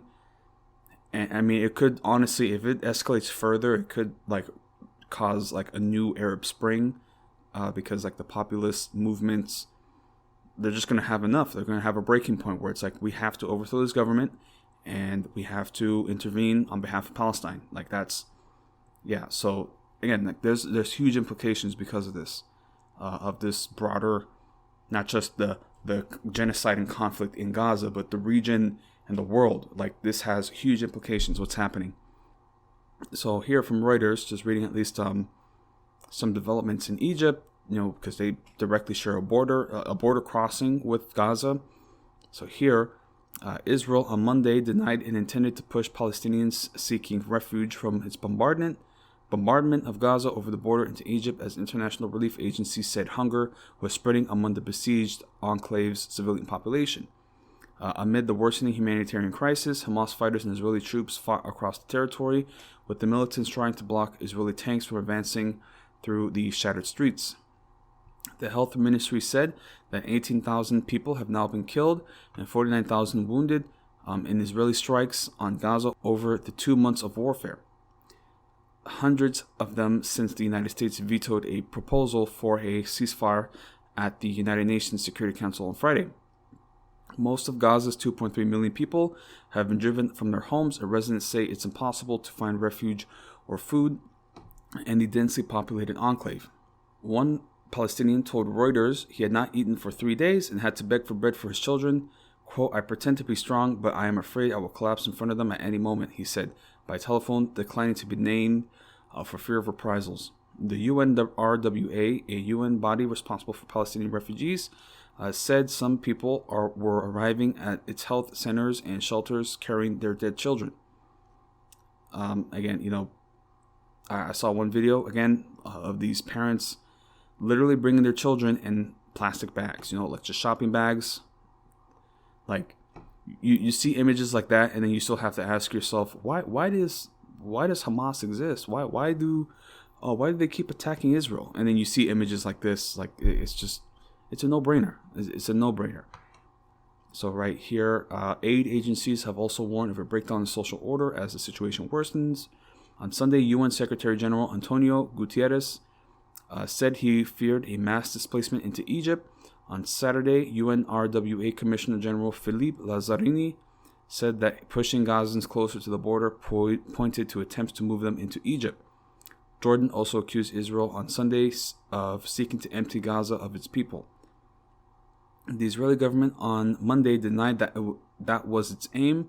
Spokesperson Eylon Levy called the accusations outrageous and false. Again, like Israel says one thing, but then you see the situation where it's like, well, they're not going to be moved into Israel, so the only way they can go is into Sinai Desert.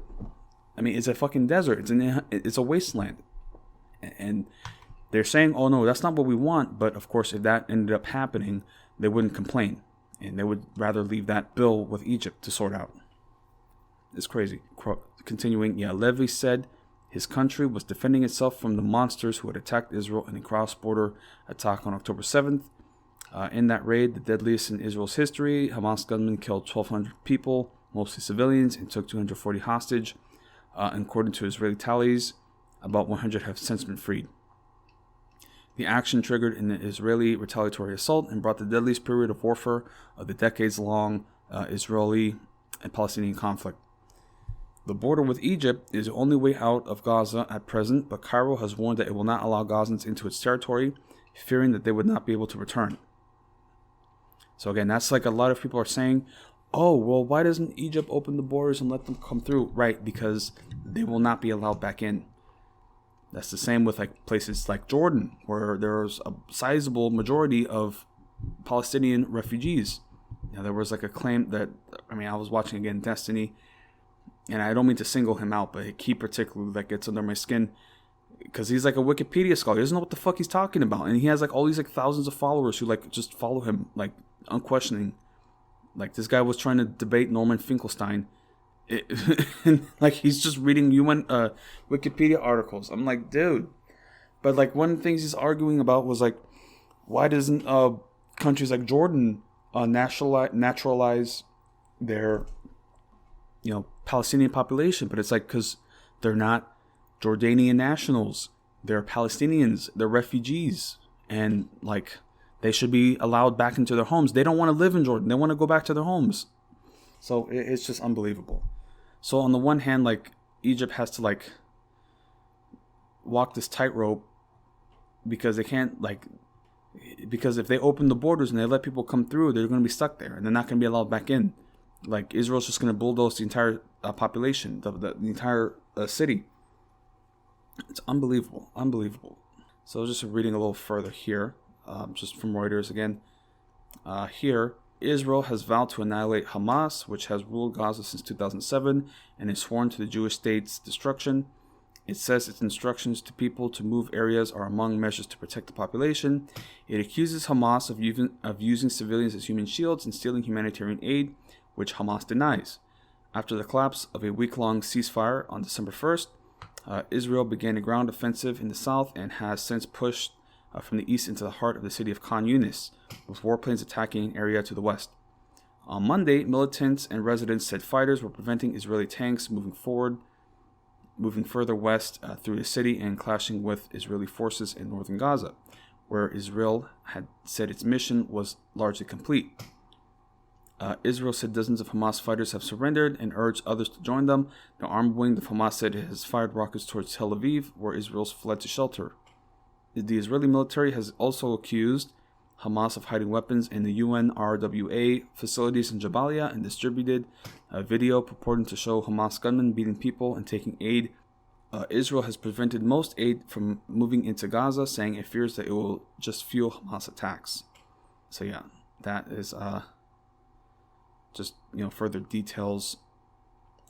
But yeah, there is a starvation crisis unfolding, and it's sort of, it's tragic. Again, the starvation and disease is going to start settling in now as the conditions worsen, and more people are going to die, more children are going to die.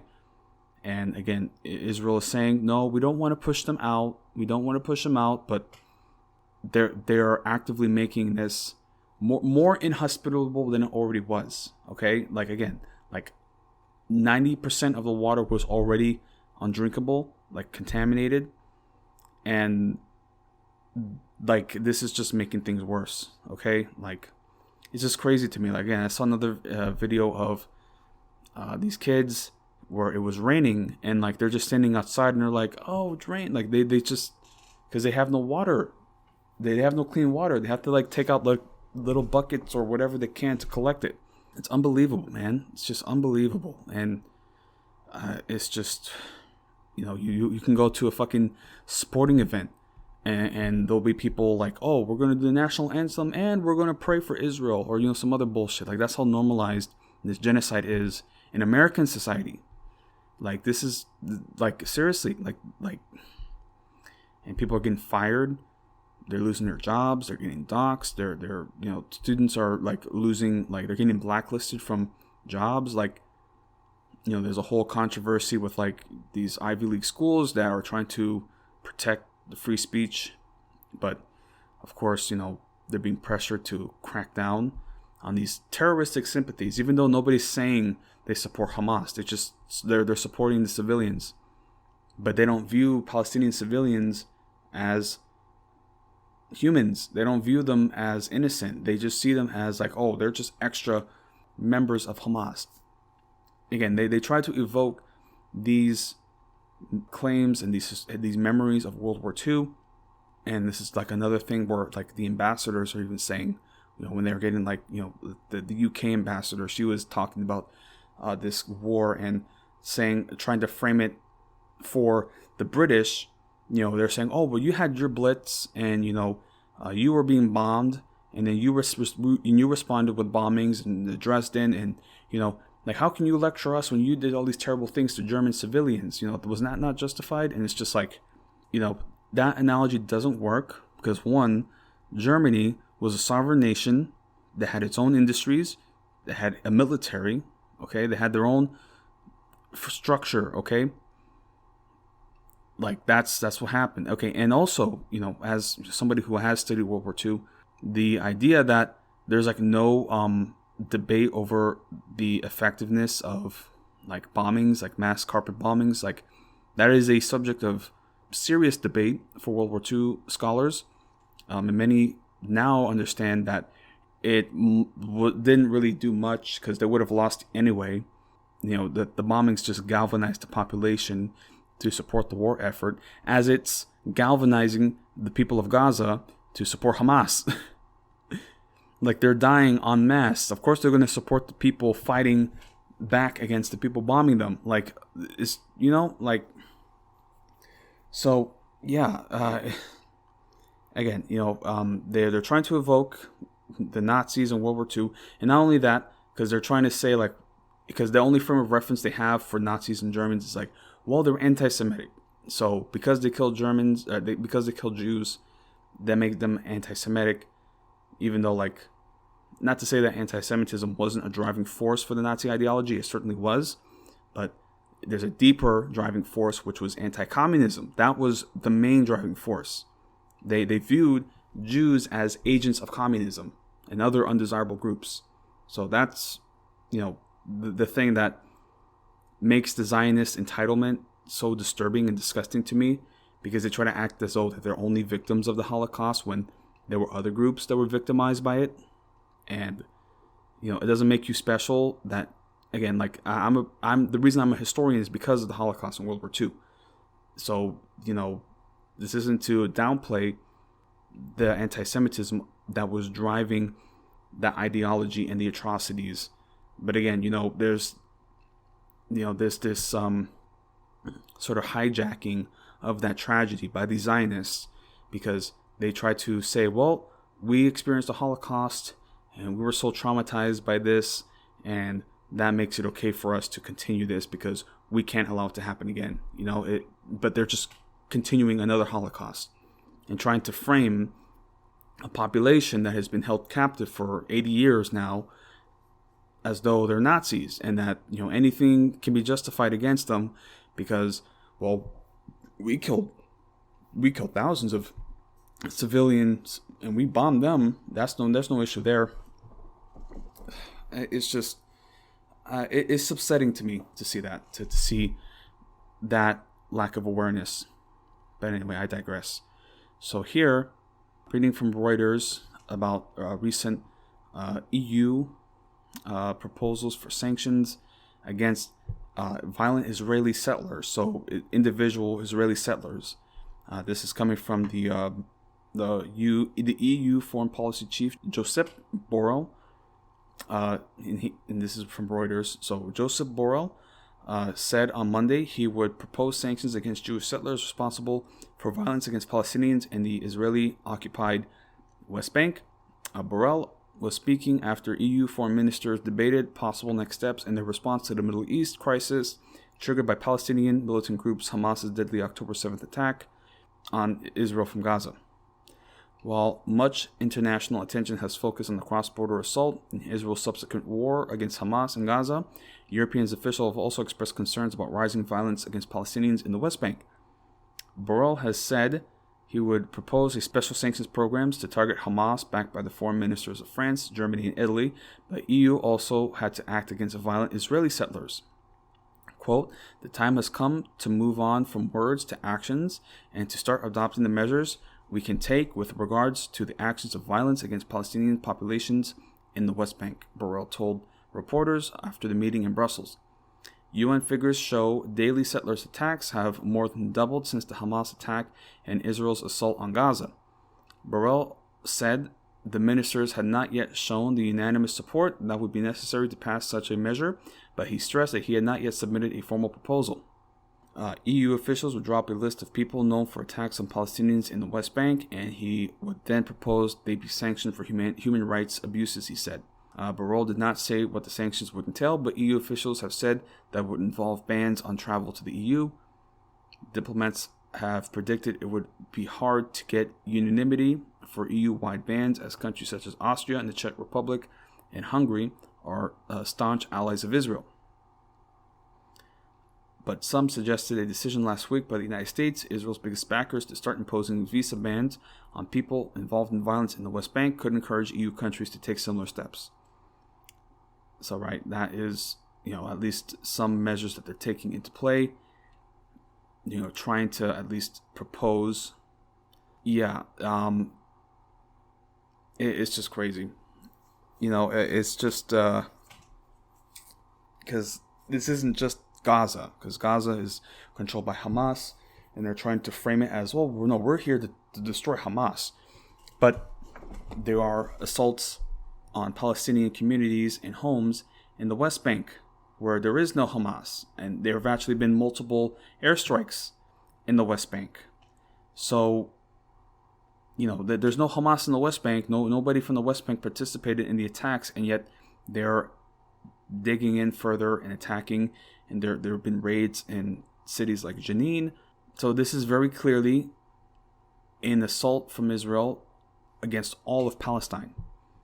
That they view all Palestinians as legitimate targets, and they are going to attack all Palestinians, and that's just what they're planning to carry out. It's this is all tragic to watch. Israel, right now they're committing the most egregious atrocities of our time. And again, this episode I just dedicated completely towards this catastrophe that's unfolding, and this is going to continue, and this is going to be a subject of heavy observation, of course, as the new episodes, and this is actually episode 50, so this is sort of, this is sort of a new stage, right? As I said, graduating from college, getting my bachelor's, and now committing more full time into this program. and into other projects and, work, history work.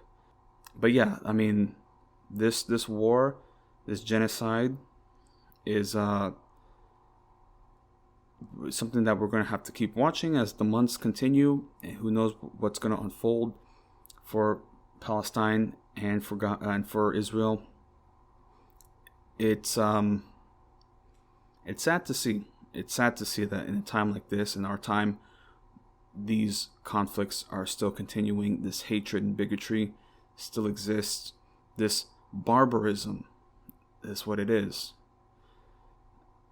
Again, I don't know how anybody else can watch like images and videos of like dead children just day by day. Just like, I have to do it because this is my work, and I'm trying my best to keep my mental health in good shape. Sort of, it's sad to say that. Like, I've grown used to the image of dead children. I don't like it. It still makes me sick, but I have to tell myself that I have to see this because I would be a coward not to. There's a lot of people who support Israel, but they don't want to see this, and they're fucking cowards. At least, I can say that I'm not going to look away from this. This is this would be a failure of conscience if I did. Yeah, man. I mean, this is truly a radicalizing experience for me. I was already radicalized, but it's just to see how depraved and how bad it can get. And still, this could be far worse. This can get so much more worse. I don't know how it can, but it can. Like, this is just, man, it's just crazy, man. Crazy. And the thing is, like, I know Palestinians too. I have childhood friends who are Palestinian. They're good people. Like, I've never once detected any anti-Semitism. They don't like, there's none.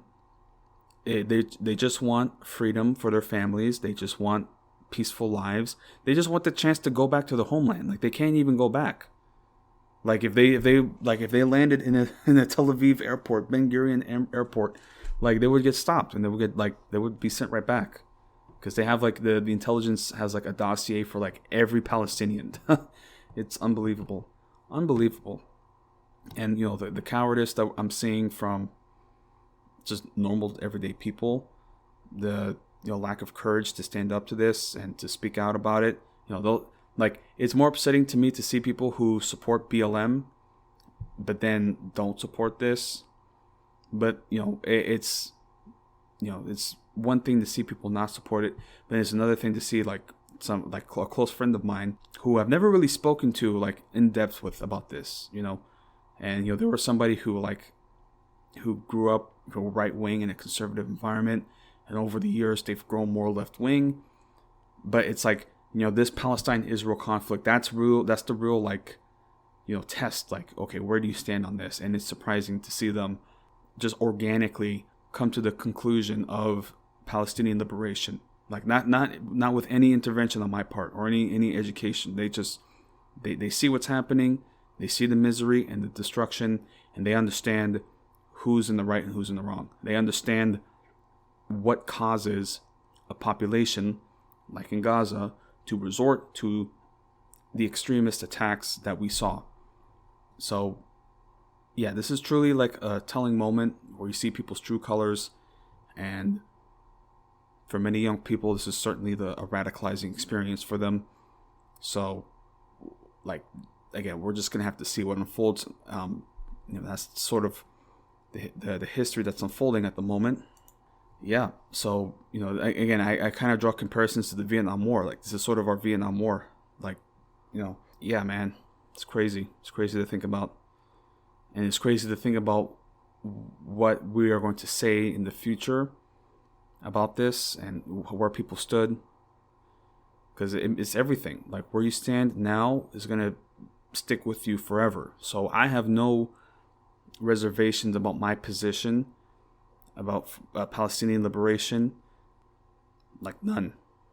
And that's why I feel the need to stay more in the independent sort of podcasting and content creation, political commentary sphere, because I need that freedom to say what I can say, because otherwise I'm going to be dissected and examined. And if you don't have independent support, you're going to be at the whims of advertisers and this corporate environment that is not going to take a radical position for Palestinian liberation, which is interesting because some of the mainstream reporters, they have been asking Israeli officials, like, what are you going to do to ensure Palestinian lives, the safety of non-combatants? And it's funny because you can tell that they're trying to give the Israeli spokesperson, they're trying to give him a softball, like, hey, just look, I support your right to defend yourself, but just give me something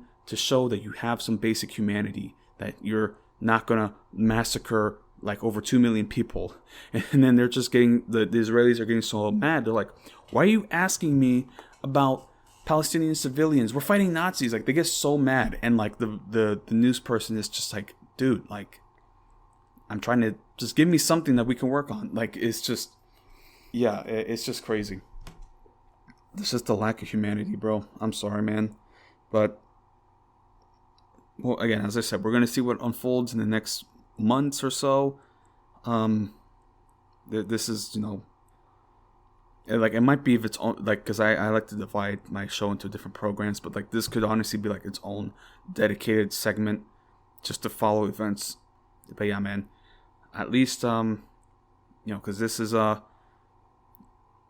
this is sort of if you want to talk about seasons, this is sort of the new season of my podcast.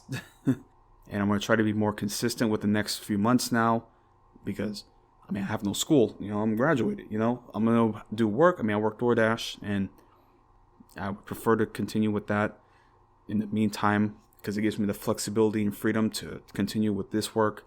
So I would encourage that you support my work as best as you can. As I said, you can support as little as $1 and get early access on the Patreon. And there's other tiers, which I'm going to have to iron out. But yeah, this is exciting because now I can have the freedom to continue my work and, put it out there. That's all it's about, So I appreciate y'all tuning in with this podcast and, just bearing with me during this time. I promise now to be more dedicated towards this program. I have a lot of projects and work and there's a lot, there's some ambition here that I want to carry out with, and, have some plan for, research and documentaries and, podcasts, and again, just got to do it, right? So appreciate y'all, listening in. I hope that you stay with me on this journey, this new stage of this program, and other works that I have in mind. And also, you can follow me on Twitter, x.com, CollapseTalkPod, and other aspects of social media. I don't even know. I probably should start a Discord. I'm not really the type of a group chat person, but that might not be the worst idea. But we'll see. I'll have to iron that out in time. But yeah, that is episode 50. We are going to enter this new stage, and I'm glad that you're with me. Love you guys. Just hang in there if you're dealing with something. I've certainly been dealing with a lot, but hey, there's always, greener grass, right? So thank you again, and see you in the next one.